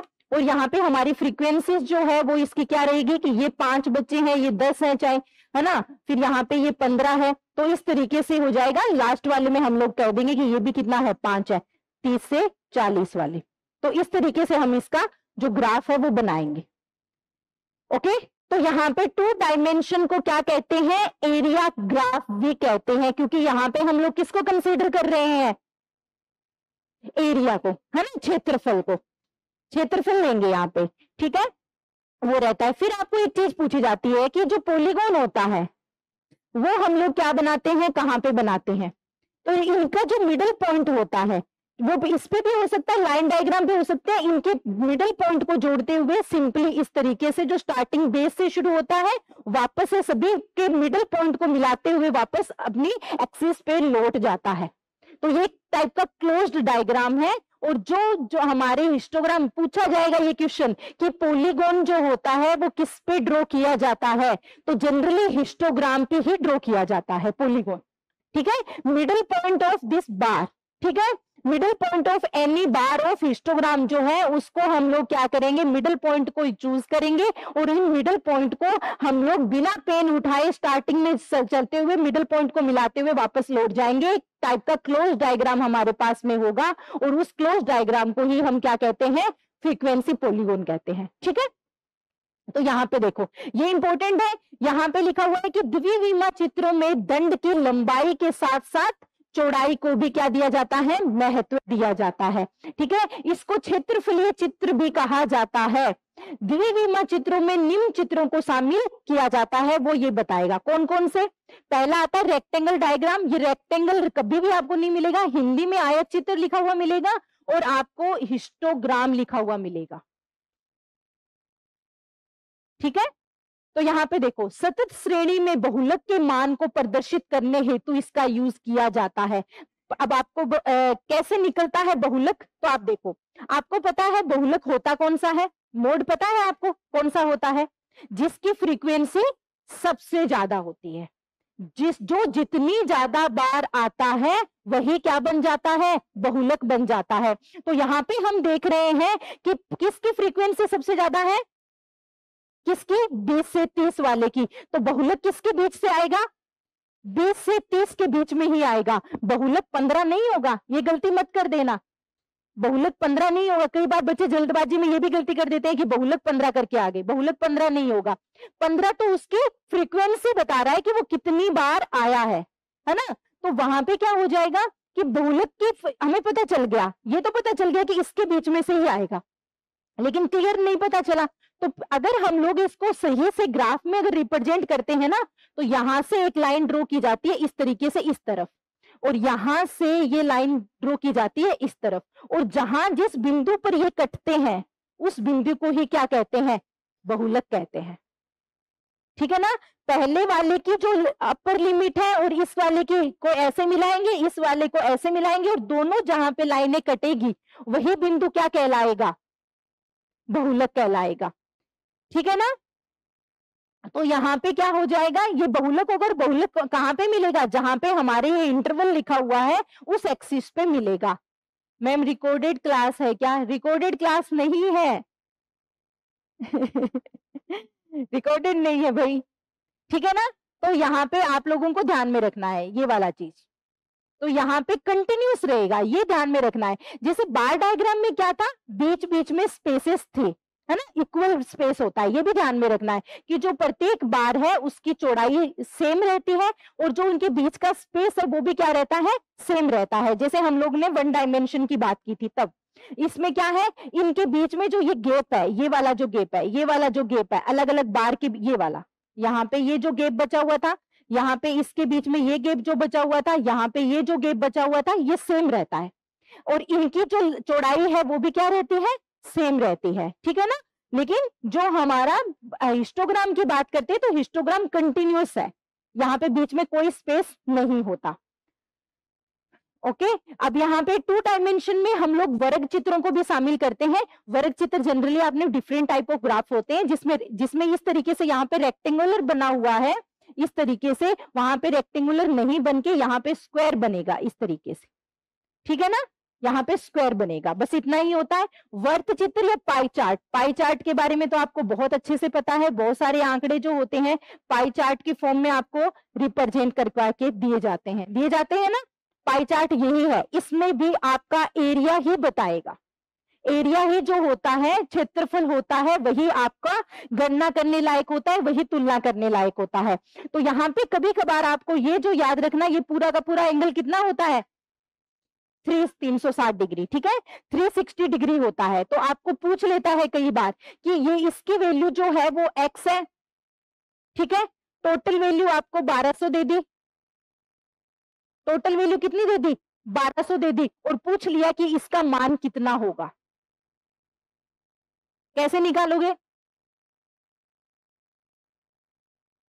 x अपॉन जो भी हमें निकालना है ना, जो भी हमें निकालना है, यानी कि इसका मान निकालना है कि 1200 में से यहां पे कितनी वैल्यू है, 1200 में से यहां पे वैल्यू कितनी है, तो x डिवाइडेड बाय 1200 इंटू 360 निकाल लोगे, तो बस इससे हम लोगों को मिल जाएगा। फिर हाँ, कोई कंफ्यूजन, कोई बोला कुछ? x हिस्सा तो यही बनेगा ना, नीचे ही आएगा, हाँ नीचे भी 1200, हाँ नीचे ही रहेगा, ठीक है ना। तो यहाँ पे हम लोग इसकी वैल्यू जो है वो निकाल सकते हैं। तो यहाँ पे क्या होगा कि ये जो वैल्यू है x, ये x हम लोगों को जब देखो 1200 को डिवाइड करोगे इससे, तो आपके पास आएगा कि नहीं आएगी ये वैल्यू 360 से, आएगी कि नहीं आएगी? अभी भी डाउट लग रहा है क्या? अगर एंगल निकालना है, तो एंगल निकालना होगा तो क्या करोगे? एंगल निकालना होगा तो क्या करोगे? एंगल जो है, अगर हमें ये एंगल के रूप में निकालना है तो इस 360 को क्या कर देंगे, नीचे ले आएंगे, ठीक है ना, वो तब करना पड़ेगा। तो यहाँ पे हम लोग पाई चार्ट को इस तरीके से यूज करते हैं। अब देखो हिस्टोग्राम इंपॉर्टेंट है, इसी में से आपके लगभग क्वेश्चंस पूछा जाता है। हिस्टोग्राम क्या है? हिस्टोग्राम में सतत एवं वर्गीकृत बारंबारता बंटन को आयत चित्र के रूप में व्यक्त किया जाता है। ये लाइन सीधी की सीधी एग्जाम में पूछी हुई है, कौन सा स्टेटमेंट आयत चित्र के लिए सही है? तो उसमें पहली लाइन यही थी कि ये जो सतत यानी कि कंटिन्यूस डाटा, अभी जब डाटा बढ़ाऊंगी तब बताऊंगी, 0 से 10, 10 से 20, इस तरीके का डाटा, यानी कि कंटिन्यूटी बन रही है यहाँ पे, ठीक है ना। तो कंटिन्यूस और वर्गीकृत यानी कि क्लासिफाइड जो डाटा होते हैं, जिसमें इस तरीके का फ्रीक्वेंसी डिस्ट्रीब्यूशन आपको देखने को मिलता है, उसके लिए हम लोग इसको यूज करते हैं। आयत चित्र एक सतत वर्ग वाली बारंबारता बंटन के अनुरूप दंड आकृति होती है। क्या होती है? दंडाकृति होती है। आयत चित्र के सभी दंडों की चौड़ाई अंतराल जो होती है वो किसके बराबर होती है? वर्ग अंतराल के समान होती है। ये जो है 0 से 10, ये कहां लिखा जाएगा? ये 0 से 10 यहां लिखा जाएगा, ये 0 और ये 10 होगा, ठीक है ना, 0 से 10। फिर आगे वाला आगे से स्टार्ट होगा, 10 से 20 यहां पे आ जाएगा। तो यानी कि जो इसकी जो विड्थ होती है वो किसके बराबर होती है? वर्ग अंतराल के बराबर होती है। ये सीधा एग्जाम में पूछा जाता है, ठीक है ना। फिर आता है आयत चित्र में दंडों की जो ऊंचाई होती है वो संगत वर्ग की बारंबारता के समानुपाती होती है। किसके समानुपाती होती है? बारंबारता के समानुपाती होती है। इस लाइन को अंडरलाइन कर लो, ये तीनों लाइनें ही इंपॉर्टेंट है। हिस्टोग्राम पूछेगा, हिस्टोग्राम पूछकर सीधे के सीधे इसमें ये पूछेगा कि भाई हिस्टोग्राम के बारे में कौन से स्टेटमेंट सही है, ठीक है ना। सिंपल आपको पता होना चाहिए। ये तो एक तो किसके लिए यूज होता है? सतत या कंटिन्यूस फ्रीक्वेंसी के लिए होता है। कंटिन्यूस फ्रीक्वेंसी अभी बताऊंगी, 2 तरीके की होती है, वो आगे समझाऊंगी, तब आपको क्लियर हो जाएगा कि कंटिन्यूस फ्रीक्वेंसी होती क्या है। तो ये तो क्या है? एक तो सतत और एक वर्गीकृत बारंबारता बंटन के अनुरूप आयत चित्र के रूप में व्यक्त किया जाता है इसको। आयत चित्र सतत वर्ग वाली बारंबारता बंटन के अनुरूप दंड आकृति है। बोला था ना मैंने, है एक प्रकार का बार डायग्राम ही, लेकिन ये किसके लिए यूज होता है? कंटिन्यूस डाटा के लिए यूज होता है। दूसरा, इसमें एरिया को कंसीडर किया जाता है, यानी कि विड्थ जो होती है वो भी इसमें शामिल की जाती है। ठीक है, आयत चित्र में सभी दंडों की चौड़ाई वर्ग अंतराल के समान होती है और ऊंचाई किसके समान होती है, बारंबारता के। तो यहाँ पे जो आप वैल्यू रखोगे तो वो इसके आगे वाली ये जो वैल्यू है, यहाँ से इसकी हाइट ये 5, यहाँ पे ये 10, ये जो इसकी फ्रीक्वेंसी जो आएगी है ना, वही इसमें शामिल होती है। यहाँ पे ये जो है ये किसके बराबर होगी, फ्रीक्वेंसी के बराबर होगी, तो ये ध्यान में रखना। फिर पाई चार्ट है, तो पाई चार्ट आपको बता ही दिया, 360 डिग्री के एंगल से उसको अलग अलग जो है भागों में डिवाइड किया जाता है, और यहाँ पे एंगल भी बता सकते हैं हम लोग, वो संख्या जो फ्रैक्शन है वो भी बता सकते हैं कि कितना आएगा। अब यहाँ पे देखो, इन चित्रों में ऊंचाई, चौड़ाई तथा मोटाई का प्रयोग किया जाता है, कौन से वाले, त्रिविमीय वाले। जब मंदों की जो अपने पास में जो डाटा दिए हैं उनके निम्न व उच्च सीमा में अत्यधिक अंतर होता है, तब हम त्रिविमीय चित्रों का प्रयोग करते हैं, यानी कि जो हमारी लोवेस्ट वैल्यू है और जो हाईएस्ट वैल्यू है उनके बीच में ज्यादा डिफरेंसेस होते हैं, तब हम किसका यूज करते हैं, 3D का यूज करते हैं। ये लाइन आपकी पिछली बार एपी के एग्जाम में एज इट इज पूछी गई थी, यूं ही पूछी गई थी जैसे लिखी हुई है। ठीक है, और यहाँ पे क्या है, त्रिविमीय चित्रों में घन, गोलाकार तथा ब्लॉक्स जो है, जैसे इस तरीके के शंकु बना बना के कई बार आपने देखे होंगे डायग्राम, है ना, जो उभरे हुए दिखते हैं कि ये थोड़ा सा ये क्या कर रहा है, सिर्फ विड्थ को और हाइट को ही नहीं, ये ऊपर की जो आगे वाली जो उभरी हुई चीज है उसको भी कंसीडर कर रहा है, यानी कि इसका जो डायमेंशन होगा वो क्या रहेगा, 3D रहेगा। और अगर ये 3D है तो आपको माइंड में आना चाहिए कि ये किस तरीके के डायग्राम होते हैं, आयतनीय। क्या कहलाते हैं, आयतनीय, क्योंकि इसमें आयतन लिया जाएगा, लंबाई, चौड़ाई और ऊंचाई, जहां पे तीनों चीजें आ जाएगी और तीनों चीजें ही कंसीडर करनी पड़ेगी, तो वहां पे हम उसको क्या बोलेंगे, आयतनीय जो ग्राफ है वो बोलेंगे। ठीक है ना, ओके। तो ये चीज देखो यहाँ पे, जब ऊंचाई, चौड़ाई और मोटाई तीनों का प्रयोग होगा, जब हमारे डाटा की निम्न और उच्च सीमा में ज्यादा डिफरेंस होगा, और जब हमारे पास में घन या गोलाकार या ब्लॉक्स में हम इसको करेंगे, क्योंकि घन, ब्लॉक और ये जिसको गोला है ये तीनों ही क्या है, 3D है ना, तो इस वजह से इनको लिया गया है। अब आता है फ्रीक्वेंसी पॉलीगॉन। फ्रीक्वेंसी पॉलीगॉन एक बहुभुज है, क्योंकि इसके अंदर भुजाएं जो है बहुत ज्यादा होगी।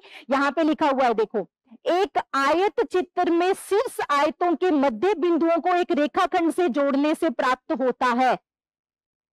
आगे बात समझ में, जो आपका हिस्टोग्राम होता है, हिस्टोग्राम के मिड पॉइंट को बिना पेन उठाए अगर मिला दोगे सभी को आपस में, तो उसी को ही हम क्या कहेंगे, फ्रीक्वेंसी पॉलीगॉन कहेंगे, बारंबारता बहुभुज कहेंगे। ये एक रेखा ग्राफ होता है, रेखा ही तो बनाई थी इस तरीके से हम लोगों ने, है ना, तो यहाँ पे क्या हो जाएगा, एक रेखा ग्राफ होता है, कई बारंबारता वितरण को एक ही अक्ष पर एक बारंबारता बहुभुज के रूप में अंकित किया जा सकता है। बारंबारता बहुभुज एक सतत वक्र होता है। ठीक है ना, यहाँ पे एक चीज लिखी हुई है बहुआयामी वाली, ये कट कर देना, ये मल्टीपल जो हम मल्टी डायमेंशनल नहीं कहेंगे इसको, ठीक है ना, होता 2 डायमेंशनल ही है, ये होता 2 डायमेंशनल ही है, 3 डायमेंशनल या मल्टी डायमेंशनल नहीं कहते इसको, 2 डायमेंशनल ही कहते हैं। क्योंकि क्या है, सिंपली तो पता है हम लोगों को कि इसके अंदर ये मिड पॉइंट थे और इन मिड पॉइंट को हमने क्या किया है, मिलाया है। ओके, आगे बात समझ में, चलो अब आता है पिक्टोग्राम। पिक्टोग्राम तो आपको बहुत अच्छे से पता ही है कि जनसंख्या को दर्शाने के लिए अगर मानव की आकृति का प्रयोग वगैरह करते हैं तो वो पिक्टोग्राम हो जाता है ना। जैसे किसी चीज को तस्वीरों के माध्यम से, जो छोटे बच्चों वाली क्लासेस में वो होता था ना, एप्पल को एप्पल की जो है बनाकर दिखाया जाता था। कार्टोग्राम भौगोलिक आधार पर सांख्यिकीय सूचनाओं को दर्शाने के लिए मानचित्रों का प्रयोग किया जाता है, उसी को ही हम कार्टोग्राम कहते हैं। अभी इस पे 1-2 क्वेश्चन आए हुए हैं, वो मैं बताना चाहूंगी आपको, जिससे आपको और माइंड में क्लियर हो जाएगा कि कैसे हम लोगों को क्वेश्चन पूछे जाते हैं। पहला क्वेश्चन, निम्नलिखित में से कौन से तथ्य त्रिविमीय आरेखों के बारे में सही है, पढ़ते हुए जाना। फर्स्ट कह रहा है इसमें लंबाई, चौड़ाई व ऊंचाई तीनों विस्तारों का प्रयोग होता है, सही है, सही है, ठीक है। त्रिविमीय आरेखों में घन, गोले, ब्लॉक, पाइल्स इसके उदाहरण है। घन भी है, एक एक पढ़ना है, एक एक पढ़ना है, ये गलती मत करना। घन भी आता है, गोला भी आता है और ब्लॉक भी आता है, ठीक है, तो ये भी सही है। इनको आयतन आरेख भी कहा जाता है, ये भी सही है। और इसमें दिए हुए मूल्यों में बहुत कम अंतर होने की दशा में बनाया जाता है। अंतर ज्यादा होता है तभी बनाया जाता है। बन के स्टेटमेंट क्वेश्चन आया था, सिंपल वे में था, अगर आप पढ़ के अच्छे से गए हो तो आराम से कर पाओगे। अभी तक अपन ने 4 क्वेश्चन किए हैं, एक भी क्वेश्चन ऐसा लगा कि अगर अपन ढंग से पढ़े तो गलत हो सकता है। वही चीज है वहां पे, इस चीज को बहुत मतलब बारीकी से पढ़कर अगर सही करोगे तो कोई भी क्वेश्चन गलत नहीं होगा। स्टेटमेंट बन के था, 4 स्टेटमेंट सामने दिख रहे थे, कंफ्यूजन होने का तरीका था क्योंकि ऑप्शन बहुत क्लोज थे। इसमें ए बी सी ऑप्शन भी है, एबीसी, हाँ एबीसी ऑप्शन भी है, तो एबीसी डी ऑप्शन भी है। तो एक एक स्टेटमेंट को पढ़ना है, अच्छे से पढ़ना है। इवन मैं ये कहूंगी यहाँ पे इनको भी अच्छे से देखना है। अगर बाई चांस इसके अंदर कुछ और लिख देता तो ये स्टेटमेंट गलत हो जाता, ठीक है ना। तो यहाँ पे हमारा आंसर क्या हो जाएगा, एबीसी, ठीक है ना। इस तरीके से क्वेश्चन आएंगे। एक सेकंड रुको, और भी था एक क्वेश्चन, ये तो बाद में आएगा, ये तो मैंने बता ही दिया था, ये हो चुका है। अभी और आएंगे तब बताऊंगी। हिस्टोग्राम वाला मैं पिछले एग्जाम में तो नहीं पूछा हुआ था, लेकिन पुराने पेपर्स के जो क्वेश्चन लेके आऊंगी तब उसमें और मिल जाएगा कि कैसे इसमें से क्वेश्चन पूछे जाते हैं। अभी 2 क्लासेस हुई है अपनी, 2 क्लासेस में आपने देखा कितने क्वेश्चन आ चुके हैं, 4 क्वेश्चन आ चुके हैं। अभी एक आज की क्लास कंप्लीट होने से पहले 2 क्वेश्चन और आ जाएंगे, ठीक है। तो वो इसी तरीके से हम लोगों को हर एक चीज को, वहां पे आपने हर चीज पढ़ी हुई होगी, लेकिन उसको हमें यूज कैसे करना है। नेट के भी क्वेश्चन धीरज में लेके आऊंगी, कल आपको मिल जाएगा। नेट का एक्चुअली मुझे पेपर नहीं मिला था ऑनलाइन, अदरवाइज वो भी मैं कंसीडर कर लेती। नेट में इस साल फर्स्ट पेपर के क्वेश्चन तो मुझे याद है, एक आप लोगों के जो आपके मीन मोड मीडियन है उसमें से आया था, ठीक है। तो उसमें से भी क्वेश्चन पूछे जाते हैं। ज्योग्राफी वाले हैं वो भी मैं आपको कल करवाऊंगी। कल जितना भी अपना पार्ट होगा उसके क्वेश्चन हम कल करेंगे, तो आपको आइडिया लग जाएगा कि कैसे क्वेश्चन जो है वो आपको पूछे जा रहे हैं। ओके, अब हम आते हैं फ्रीक्वेंसी डिस्ट्रीब्यूशन पे। इसको अच्छे से समझना है क्योंकि हर एक चीज आगे की इस पे डिपेंड है। हर एक चीज आगे की क्या है, इस पे डिपेंड करेगी, तो वो हम लोग देखेंगे। तो यहाँ पे देखो, किसी समग्र में किसी चर मूल्य की कीमत की बार बार पुनरावृत्ति होती है, यह संख्या उस चर की क्या कहलाती है, आवर्ती या बारंबारता कहलाती है। क्या कहलाती है, आवर्ती या बारंबारता कहलाती है। अब यहाँ पे 5 कितनी बार आया है, ये उसकी क्या है, फ्रीक्वेंसी है। 7 कितनी बार आया है, ये उसकी क्या है, फ्रीक्वेंसी है। तो अलग अलग इनको अरेंज करना ही क्या कहलाता है, इनका फ्रीक्वेंसी डिस्ट्रीब्यूशन कहलाता है। फर्स्ट ग्रेड का पेपर इस बार कितने बच्चों ने दिया था, आपने दिया था, आपने भी दिया था। एक क्वेश्चन आया था आपके मीन मोड मीडियन में, पूछा था ना कि इनका अंतर वगैरह बता के, इस तरीके से उन्होंने सिंपली डाटा दे दिए थे और इनमें से एक जगह पे जो वैल्यू है वो एक्स करके कुछ दी थी, है ना। तो पूछा था इनमें से बहुलक कौन सा होगा, या फिर सीधा देके स्टेटमेंट बना दिए। स्टेटमेंट वाले क्वेश्चनों के लिए प्रैक्टिस इतनी अच्छे से कर लो क्योंकि हर पेपर में ऐसा ही पूछा जा रहा है। मैं फर्स्ट ग्रेड का पेपर उठा लेना, लेंदी लग रहा था, 3-4 स्टेटमेंट दिए गए थे, 3-4 स्टेटमेंट में से पूछा गया था कि कौन सा इनमें से कितने स्टेटमेंट सही है, कितने स्टेटमेंट गलत है। तो आपको ऐसा ही सिंपल डाटा दिया गया था, उसमें से पूछा था इनमें से इसमें मीन मोड बराबर है, मोड और मीडियन बराबर है, मीन मोड मीडियन तीनों बराबर है, इस तरीके से पूछा गया था। सिंपल क्वेश्चन था, कुछ नहीं करना था, कैलकुलेशन करनी थी कि ये जो डाटा है इसमें से मीन कौन सा होगा, मोड कौन सा होगा और मीडियन कौन सा होगा, ठीक है। तो हम लोगों को ये पता होना चाहिए। मीन निकालने के लिए क्या करेंगे, सबको जोड़ देंगे, डिवाइड कर देंगे, कितनी संख्याएं हैं उससे। मोड निकालने के लिए क्या करेंगे, जिसकी फ्रीक्वेंसी सबसे ज्यादा होगी। फ्रीक्वेंसी किसकी सबसे ज्यादा है, 3 की, 3 की फ्रीक्वेंसी सबसे ज्यादा है, तो मोड क्या हो जाएगा, यहाँ पे 3 हो जाएगा, ठीक है। और सब डाटा को आपस में जोड़कर, सब डाटा को आपस में जोड़कर अगर भाग दे दोगे जितनी ये संख्याएं हैं, तो वो क्या हो जाएगा, अपने पास माध्य हो जाएगा, मीन हो जाएगा। मीन का मतलब ही क्या होता है, सिग्मा जो x है डिवाइडेड बाय जो आपका n है, यानी कि सारे के सारे टोटल जोड़ दो और डिवाइड कर दो, वो हमारे पास क्या मिल गया, मीन मिल गया। और आपका मीडियन कैसे निकलता है, जब आपको इनको असेंडिंग या डिसेंडिंग ऑर्डर में लिखोगे, और तो जो मिडिल मोस्ट वैल्यू है वही आपकी क्या होगी, माध्यिका होगी। बस यही करना था, ठीक है ना। तो वहां पे हमें ज्यादा पैनिक नहीं होना होता, वहां पे बेसिक से क्वेश्चन को पढ़ो और अच्छे से उनको अपने को आंसर करना होता है, ठीक है। चलो तो यहाँ पे क्या होगा कि चर मूल्य की कितनी बार पुनरावृत्ति हुई है वही उसकी क्या कहलाती है, आवर्ती या बारंबारता कहलाती है। और आवर्तियों का क्रमबद्ध विन्यास बारंबारता बंटन या आवर्ती वितरण कहलाएगा। यानी कि उसको हम लोग पूरा अरेंज करके लिखेंगे, 0 से 10 ये इंटरवल है, इसकी आवर्ती ये है, 10 से 20 वाले की आवर्ती ये है, 20 से 30 वाले की आवर्ती ये है। तो वो हम लोग हाँ बिल्कुल दे देंगे, 2 क्लासेस नहीं पूरी क्लासेस की पीडीएफ देंगे आपको। टाइप्स ऑफ फ्रीक्वेंसी डिस्ट्रीब्यूशन, बारंबारता बंटन के प्रकार कितने होते हैं, ठीक है। तो हम इसको देखेंगे। बारंबारता बंटन में असमूहीकृत सरल या खंडित बारंबारता बंटन, जिसमें आपको यहाँ पे क्या होगा, एक इंटरवल नहीं है आपके पास में, कोई भी इंटरवल नहीं होगा, ठीक है। कोई भी सतत चर कब बनता है, जब आपके पास में इंटरवल्स होते हैं। इंटरवल्स का मतलब जैसे आप 0 से 10 चलते हो, 10 से 20 चलते हो, 20 से 30 चलते हो, ये है, ये क्लास इंटरवल को बताता है, ठीक है। सिंपली आपके पास में इस तरीके के डिस्क्रीट डाटा होंगे अलग अलग, ठीक है। कोई आपके पास जो है कंटिन्यूस डाटा नहीं होंगे, तो उसी को ही हम क्या कहते हैं, असमूहीकृत सरल या खंडित बारंबारता बंटन कहते हैं, ठीक है।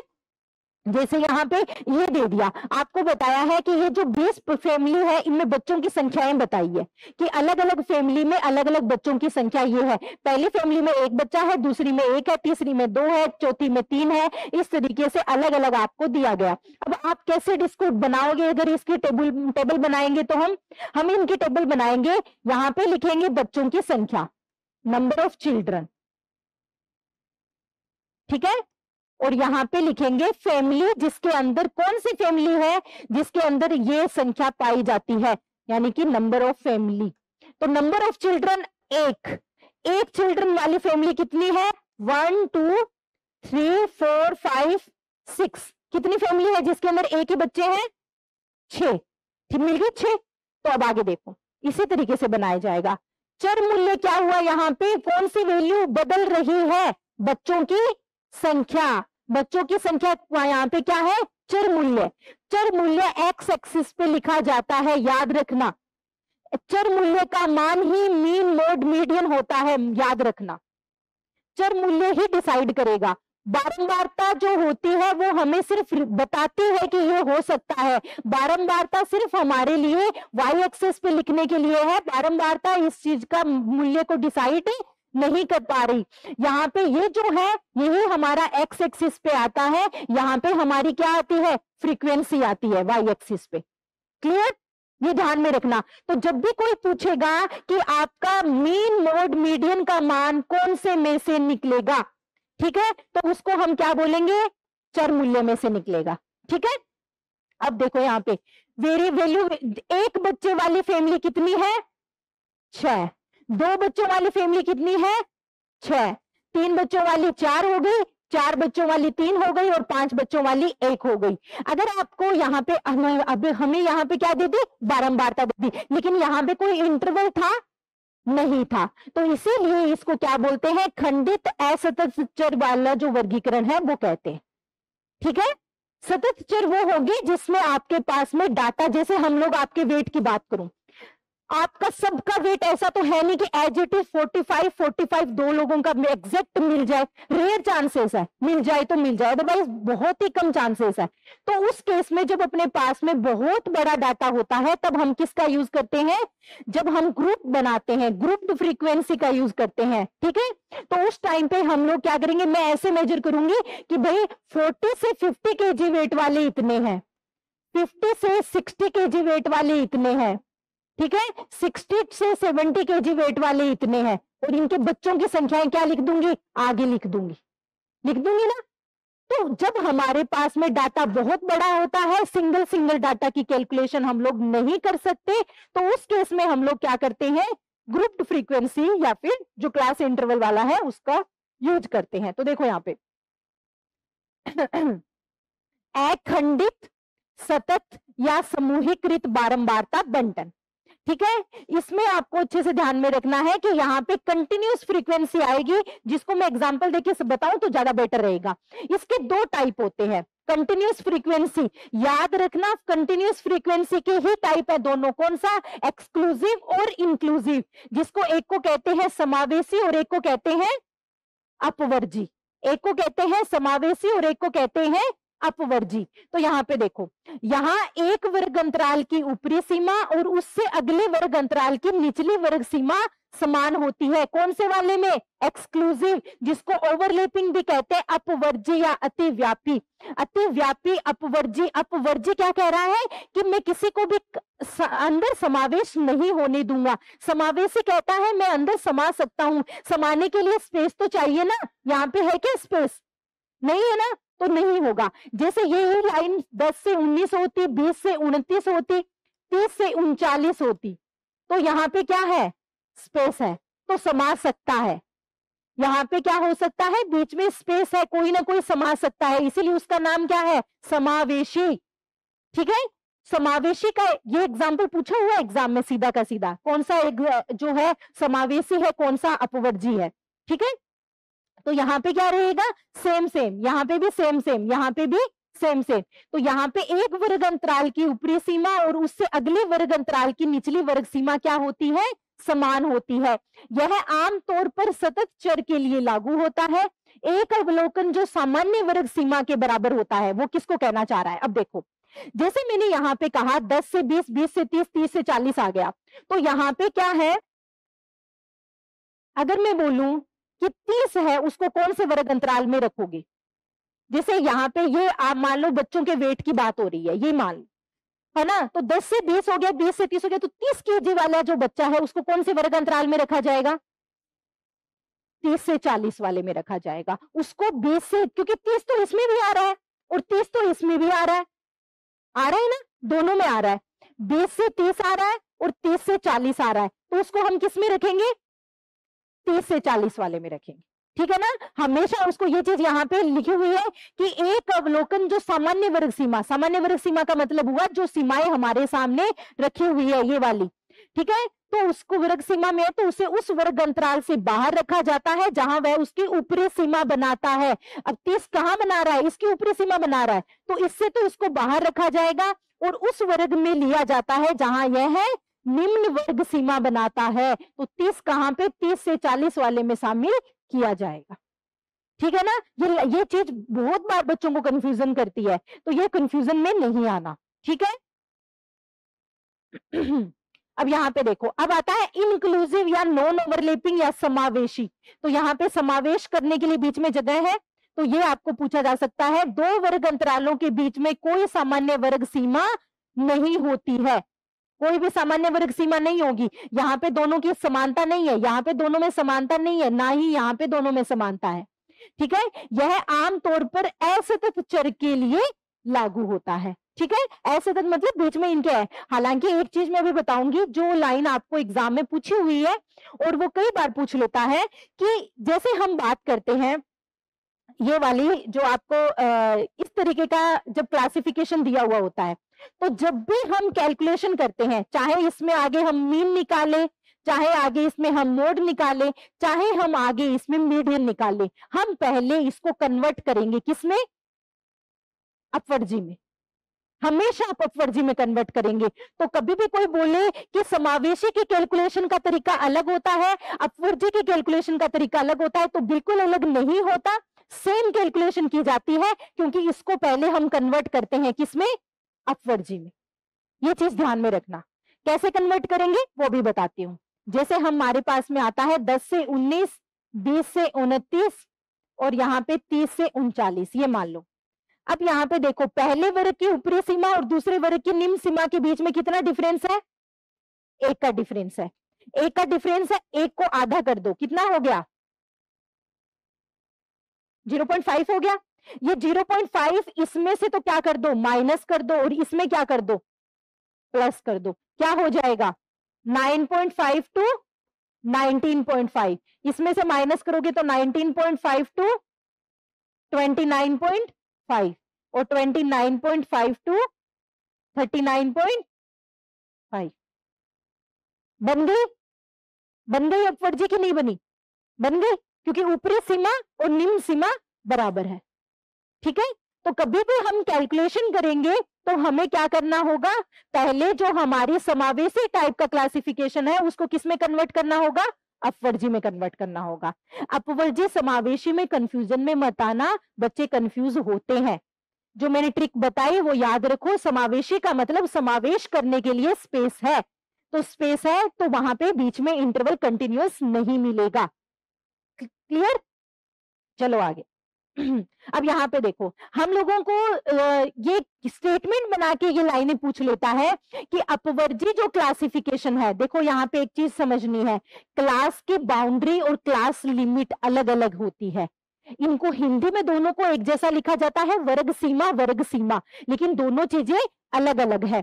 देखो यहाँ पे जैसे बात आती है क्लास बाउंड्री और क्लास लिमिट, अपवर्जी के केस में सेम है। क्यों? क्योंकि यहाँ पे 10 से 20 था और 20 से यहाँ पे 30 था। तो यहाँ पे अगर अपन बात करें तो ये क्या है, लोअर क्लास लिमिट है, ये क्या है, अपर क्लास लिमिट है। कौन से वाले क्लास इंटरवल की? फर्स्ट की, फर्स्ट क्लास की लोअर सीमा ये हो गई और लोअर बाउंड्री भी यही हो गई।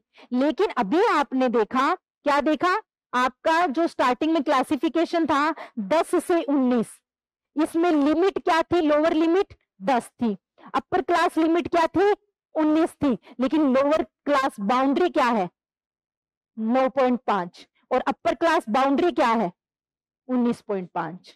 ये ध्यान रखना है।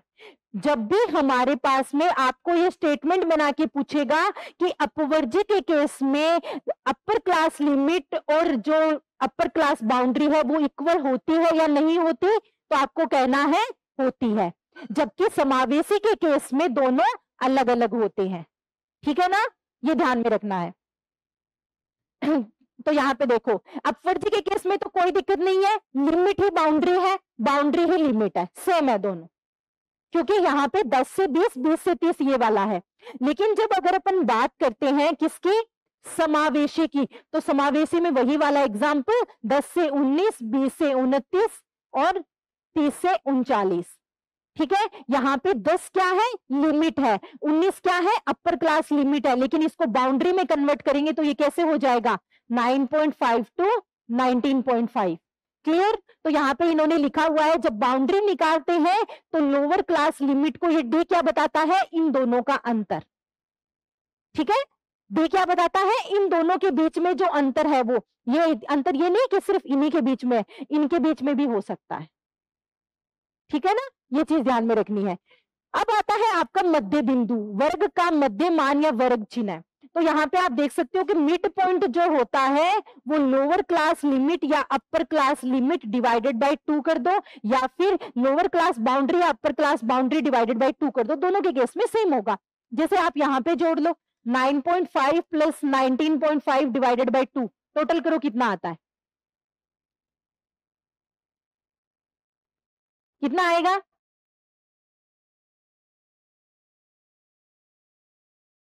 कितना हुआ, ये हो गया 29 ना, 29/2 यही हुआ। ऊपर वाला कितना हुआ, 19 और 9 28, और ये 1 मिलके क्या हो गया, सेम है, कोई डिफरेंस नहीं है। लेकिन जो आप वर्ग ये क्लास लेंथ निकालोगे, क्लास लेंथ में डिफरेंस आएगा, उसमें बाउंड्री को ही कंसीडर करना है।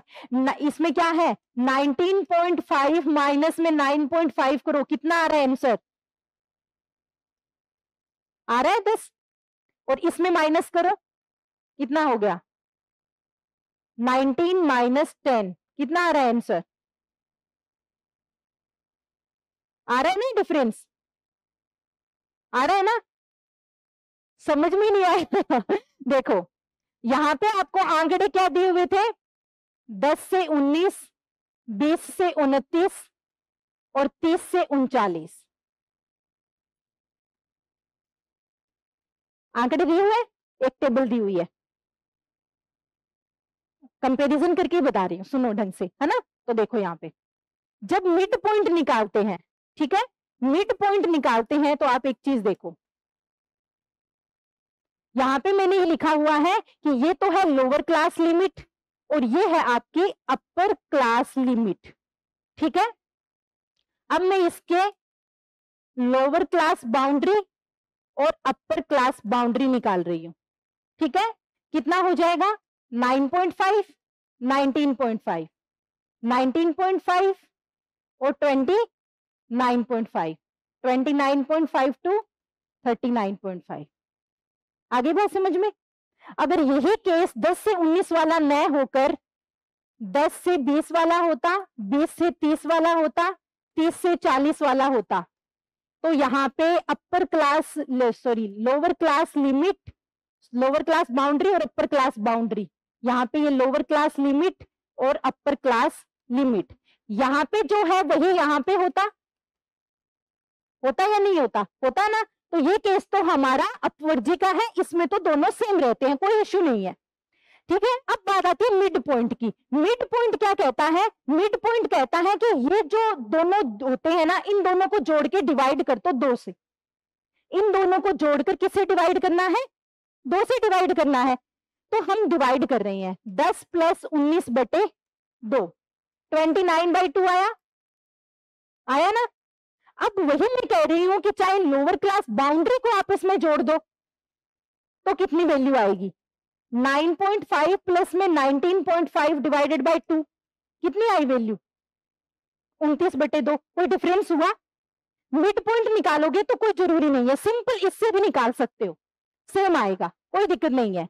लेकिन जब क्लास लेंथ निकालोगे, लेंथ होती है लोअर क्लास लिमिट और अपर क्लास लिमिट, जो ये जो है ना, इन दोनों के बीच का डिफरेंस होता है क्लास लेंथ। लेकिन यहाँ पे लिमिट नहीं लेके बाउंड्री ली जाती है, बाउंड्री के बीच का डिफरेंस होता है ये। तो यहाँ पे देखोगे अगर हम क्लास लेंथ निकाले तो इसके अकॉर्डिंग कितनी आई? 9 माइनस 10, 9 आई। और इसके अकॉर्डिंग निकाले तो कितनी आई? 19.5 माइनस में 9.5, कितना आया आंसर? 10, ठीक है ना। ये है डिफरेंस। तो यहाँ पे ये गलत है, क्योंकि यहाँ पे इसका फॉर्मूला ये होता है अपर क्लास बाउंड्री माइनस में लोअर क्लास बाउंड्री। तो मिड पॉइंट पे ये चीजें करके देख रहे, प्रैक्टिकली समझ में आ रहा है। ये लाइन स्टेटमेंट बन के पूछेगा, स्टेटमेंट बना के कैसे पूछेगा कि मिड पॉइंट की वैल्यू चाहे आप अपवर्जी में करो चाहे समावेशी में करो, सेम तरीके से करेंगे। समझ रहे हो चीज कि सेम तरीके से कर रहे हैं, अपवर्जी में करो चाहे समावेशी में करो, सेम तरीके से कर रहे हैं। उनको समावेशी में कन्वर्ट करवाने की भी जरूरत नहीं पड़ती, नहीं पड़ रही, कहीं पे भी सेम जैसे निकाल रहे हैं वैसे वैल्यू आ रही है। यानी कि अगर हम इसको इसमें कन्वर्ट नहीं करें और सीधा मिड पॉइंट निकाले तो वैल्यू चेंज आएगी क्या? नहीं आएगी। लेकिन क्लास लेंथ के लिए ऐसा नहीं होता, पहले इसको बाउंड्री में बदलना पड़ता है, पहले इसकी बाउंड्रीज निकालनी पड़ेगी दोनों की। इसकी 10 to 19 है, इसकी 9.5 to 19.5 है, समझ रहे हो। तो यहाँ पे एक चीज हमेशा माइंड में रखना, जो हमारा क्लास लेंथ है, क्लास लेंथ में ऑलवेज वी कंसीडर बाउंड्री, ठीक है ना। चाहे वो कोई भी हो, आपके माइंड में बाउंड्री रहना चाहिए कि बाउंड्री से ही कैलकुलेशन करनी है, ठीक है ना। तो यहाँ पे क्या हो जाएगा? अपर क्लास बाउंड्री और लोअर क्लास बाउंड्री, ठीक है। हिंदी में दोनों को सेम ही बोलते हैं, कोई अंतर नहीं है, लेकिन फिर भी हमें इंग्लिश में पता होना चाहिए। और यहाँ पे अपर क्लास बाउंड्री हो जाएगा और ये क्या हो जाएगा? लोअर क्लास बाउंड्री हो जाएगा। तो इन दोनों के बीच का जो डिफरेंस है उसी को ही हम क्या कहते हैं? क्लास लेंथ कहते हैं, वर्ग की लंबाई कहते हैं, ठीक है। चलो अब आता है आपका क्यूमुलेटिव फ्रीक्वेंसी डिस्ट्रीब्यूशन। क्या होता है क्यूमुलेटिव फ्रीक्वेंसी डिस्ट्रीब्यूशन? ये मैं करवाऊं उससे पहले मैं आपको इस पे पूछे हुए क्वेश्चन बता देती हूँ कि किस तरीके से आपको क्वेश्चन पूछे गए हैं। ये क्वेश्चन आया था, कौन सा एक समावेशी वर्ग अंतराल का उदाहरण है? बताओ, देखो इसको और बताओ कौन सा है समावेशी वाला। इजी है, बस ऐसे क्वेश्चन पूछे गए थे, ये क्वेश्चन पूछा गया। और देखते हैं अभी क्या पूछा गया था। ये तो हो ही गया, ये तो अभी तक आया ही नहीं, बस ऐसा ही क्वेश्चन पूछा गया है, तो इसमें कोई दिक्कत वाली कहानी है नहीं। अभी ये वाला टॉपिक पूरा हो जाए, फिर उसके बाद पूरा स्टार्ट लास्ट में भी अपने को पूरा वो करेंगे।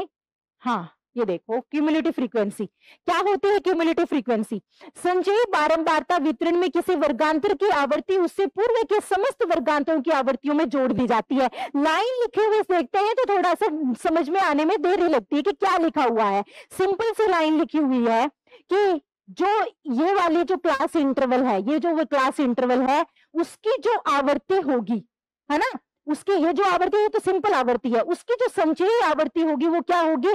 उससे पूर्व में आई हुई जो भी इंटरवल है उनकी सब आवर्तियों का टोटल होगी। तो मुझे ये बताओ इस क्लास इंटरवल से पहले कोई इंटरवल है क्या?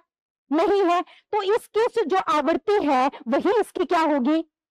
संचयी आवर्ती होगी। क्योंकि इससे पहले कोई आ रहा है क्या?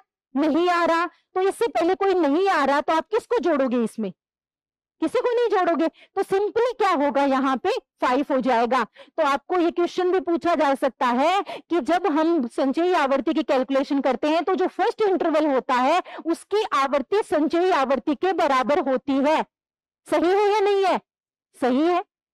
और जो लास्ट वाला जो इंटरवल होता है उसमें देखो 50 से 60 वाला, इसकी जो संचयी आवर्ती होती है वो टोटल आवर्तियों का योग होता है।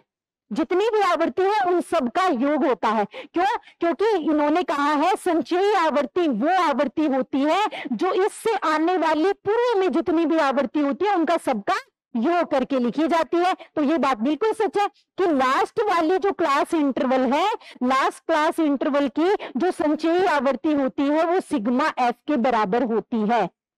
सच है या नहीं है? सच है। बस ऐसे ही क्वेश्चन इसमें से पूछे जाते हैं। तो यहाँ पे ये ध्यान में रखना है कि संचयी आवर्ती निकालने के लिए आपको पूछा जा सकता है कि इस 20 से 30 वाले इंटरवल की क्या होगी। तो 20 से 30 वाले में देख लो इसकी खुद की आवर्ती कितनी है? 5। ऊपर में कितनी हो गई? 4 और 5, 9 और जोड़ दो, 9 और 5 कितनी हो गई? 14। बस कैलकुलेशन करके बता देना। अब इसके भी दो तरीके के पार्ट होते हैं। एक होती है से कम वाली संचयी आवर्ती, एक होती है से अधिक वाली संचयी आवर्ती। तो से कम वाली संचयी आवर्ती किसको कहते हैं?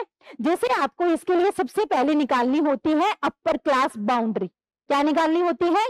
Upper class boundary. आपके पास में सिर्फ ये 2 डाटा दिए हुए आएंगे, सिर्फ यही 2 डाटा, और इसके आधार पे आपको पूछेगा कि बताओ इसकी से कम वाली आवर्ती और से अधिक वाली आवर्ती कौन सी है। ये क्वेश्चन आना कोई डिफिकल्ट नहीं है, क्वेश्चन एग्जाम में पूछा जा सकता है। सिंपली ये दोनों, ये जो 2 कॉलम है आपको ये दे देगा एग्जाम में, और कुछ भी नहीं देगा, ये इतने डाटा दे देगा और आपको पूछ लेगा कि जो ये 4th नंबर वाला आपका क्लास इंटरवल है इसकी से कम वाली संचयी आवर्ती बताओ।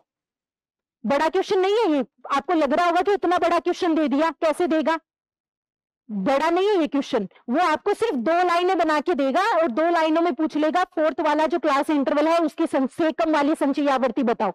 तो उस टाइम पे आपको क्या करना है? सबसे पहले देखो ये कौन से टाइप का क्लासिफिकेशन है, कौन से वाले टाइप का क्लासिफिकेशन है? बीच में स्पेस है, समावेशी है। सबसे पहले अपवर्जी में कन्वर्ट कर लेना, सबसे पहले अपवर्जी में कन्वर्ट कर लेना। अपवर्जी में कन्वर्ट करोगे तो आपको पता चल जाएगा, अपवर्जी में कन्वर्ट करोगे तो क्या आ जाएगा? 43.5 टू लेके 48.5, ऐसे कन्वर्ट करोगे इसको। ठीक है, आगे फिर 48.5 से क्या हो जाएगा? 53.5, इसी तरीके से चलता हुआ जाएगा ये। चलेगा? अब देखो अपन फर्स्ट वाले की बात करते हैं सबसे पहले। तो इसकी जो बाउंड्री है अपर क्लास बाउंड्री वो कितनी है? 48.5 हो गई, कोई दिक्कत नहीं। अब हमें देखना होता है से कम का मतलब जो अपर क्लास बाउंड्री है उससे कम। तो मुझे ये बताओ कि आप ये समझ लो कि ये क्या बताए हुए हैं, ये वेट दिया हुआ है। क्या दिया हुआ है? ये वेट ही दिया हुआ है, और ये दिए हुए हैं number of student. Number of student आपको दिया हुआ है कि भाई 44 से 48 केजी वेट वाले बच्चे कितने हैं? 3 है। अब मैंने इसकी अपर क्लास बाउंड्री निकाल ली, कितनी है? 48.5। तो मुझे ये बताओ 48.5 केजी वेट से कम वेट वाले बच्चे कितने हुए? 3 हुए। 48.5 केजी वेट से कम वाले बच्चे कौन होंगे? जिनका वेट ये है, और ये बच्चे कितने हैं? 3। तो से कम वाली आवर्ती कितनी हो जाएगी? 3। किसी को भी कोई डाउट? नो? चले? तो देखो अभी आगे पूछा इसकी अपर क्लास बाउंड्री कितनी होगी, 53.5 होगी।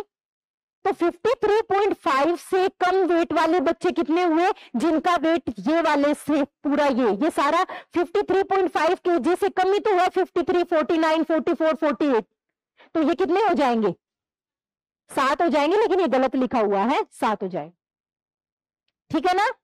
फिर उसके बाद में रुको 2 मिनट, यहां पे 9 ही करो, इसको अपन 6 कर देते हैं क्योंकि आगे वाला डाटा पूरा बिगड़ जाएगा अदरवाइज, ठीक है ना। ये 6 कर देते हैं, तो यहाँ पे कितना हो गया, 6 और 3 9 9। फिर आगे देखेंगे तो इससे 58.5 वाले से कितना हो जाएगा टोटल, 13। क्लियर हो गया।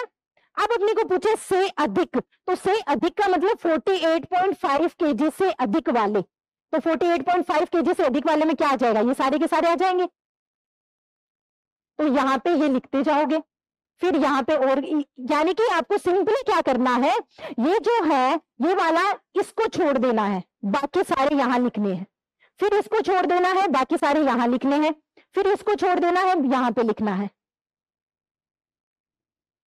ये ऐसे आगे जाते जाते कॉम्प्लिकेटेड हो जाता है। अभी कॉम्प्लिकेटेड नहीं हुआ है, जब रिग्रेशन पढ़ोगे तो तत्ते उड़ जाएंगे। उससे पहले पहले इन चीजों के लिए हैबिचुअल हो जाओ कि हाँ ये चीजें बहुत आसान है। लग रहा है देख के, देखो से अधिक की बात हुई है तो किस से अधिक, सिंपल तो वही है कि किससे अधिक देखना है, इसकी अपर क्लास बाउंड्री से अधिक देखना है। तो 48.5 केजी से अधिक वाले कौन होंगे, जो सारे नीचे वेट वाले हैं। और नीचे वेट वाले बच्चे कितने हैं, ये वाले 6, 4, 10, ये सारे टोटल करोगे तो ये आ जाएंगे कि नहीं आ जाएंगे। एक चीज और, से कम और से अधिक वाली आवृत्तियों का टोटल हमेशा जो आवृत्तियों का टोटल होता है उसके बराबर रहता है। जैसे यहाँ पे 3 है, फर्स्ट क्लास इंटरवल की बात कर लेते हैं, ये 3 है और ये क्या है 27 है, ये किसके बराबर होगा, जो इनका टोटल है। सबसे लास्ट में जो इनका भी टोटल करोगे ना तो ये भी क्या है, सिग्मा एफ, तो सिग्मा एफ के बराबर होता है। प्रत्येक क्लास इंटरवल के लिए से कम और से अधिक आवृत्तियों का टोटल हमेशा आवृत्तियों के कुल जो योग होता है उसके बराबर होता है, ठीक है ना। से कम से अधिक आवृत्तियों का टोटल आवृत्तियों का जो सिग्मा एफ है उसके बराबर होती है, प्रत्येक वैल्यू बराबर मिलेगी। तो जहां पे भी गलती होने के चांसेस लगे ये चीज याद रखना कि इनका टोटल हमेशा 30 आएगा, ठीक है। आ गया समझ में, हाँ बताओ।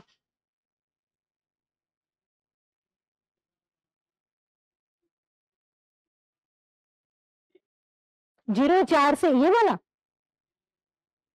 देखो अपन देखते हैं। यहाँ पे देखो 27 जो है, हो सकता है यहाँ पे मिस्टेक को हम देखते हुए जाते हैं, ठीक है ना। 27 है तो मुझे ये बताओ 48.5 से अधिक वाला पूछा ना, से अधिक, तो 48.5 से अधिक कितने हुए ये सारे, तो इनको टोटल कर लो। 1 सेकंड रुको, मैं इसको मिटा देती हूँ।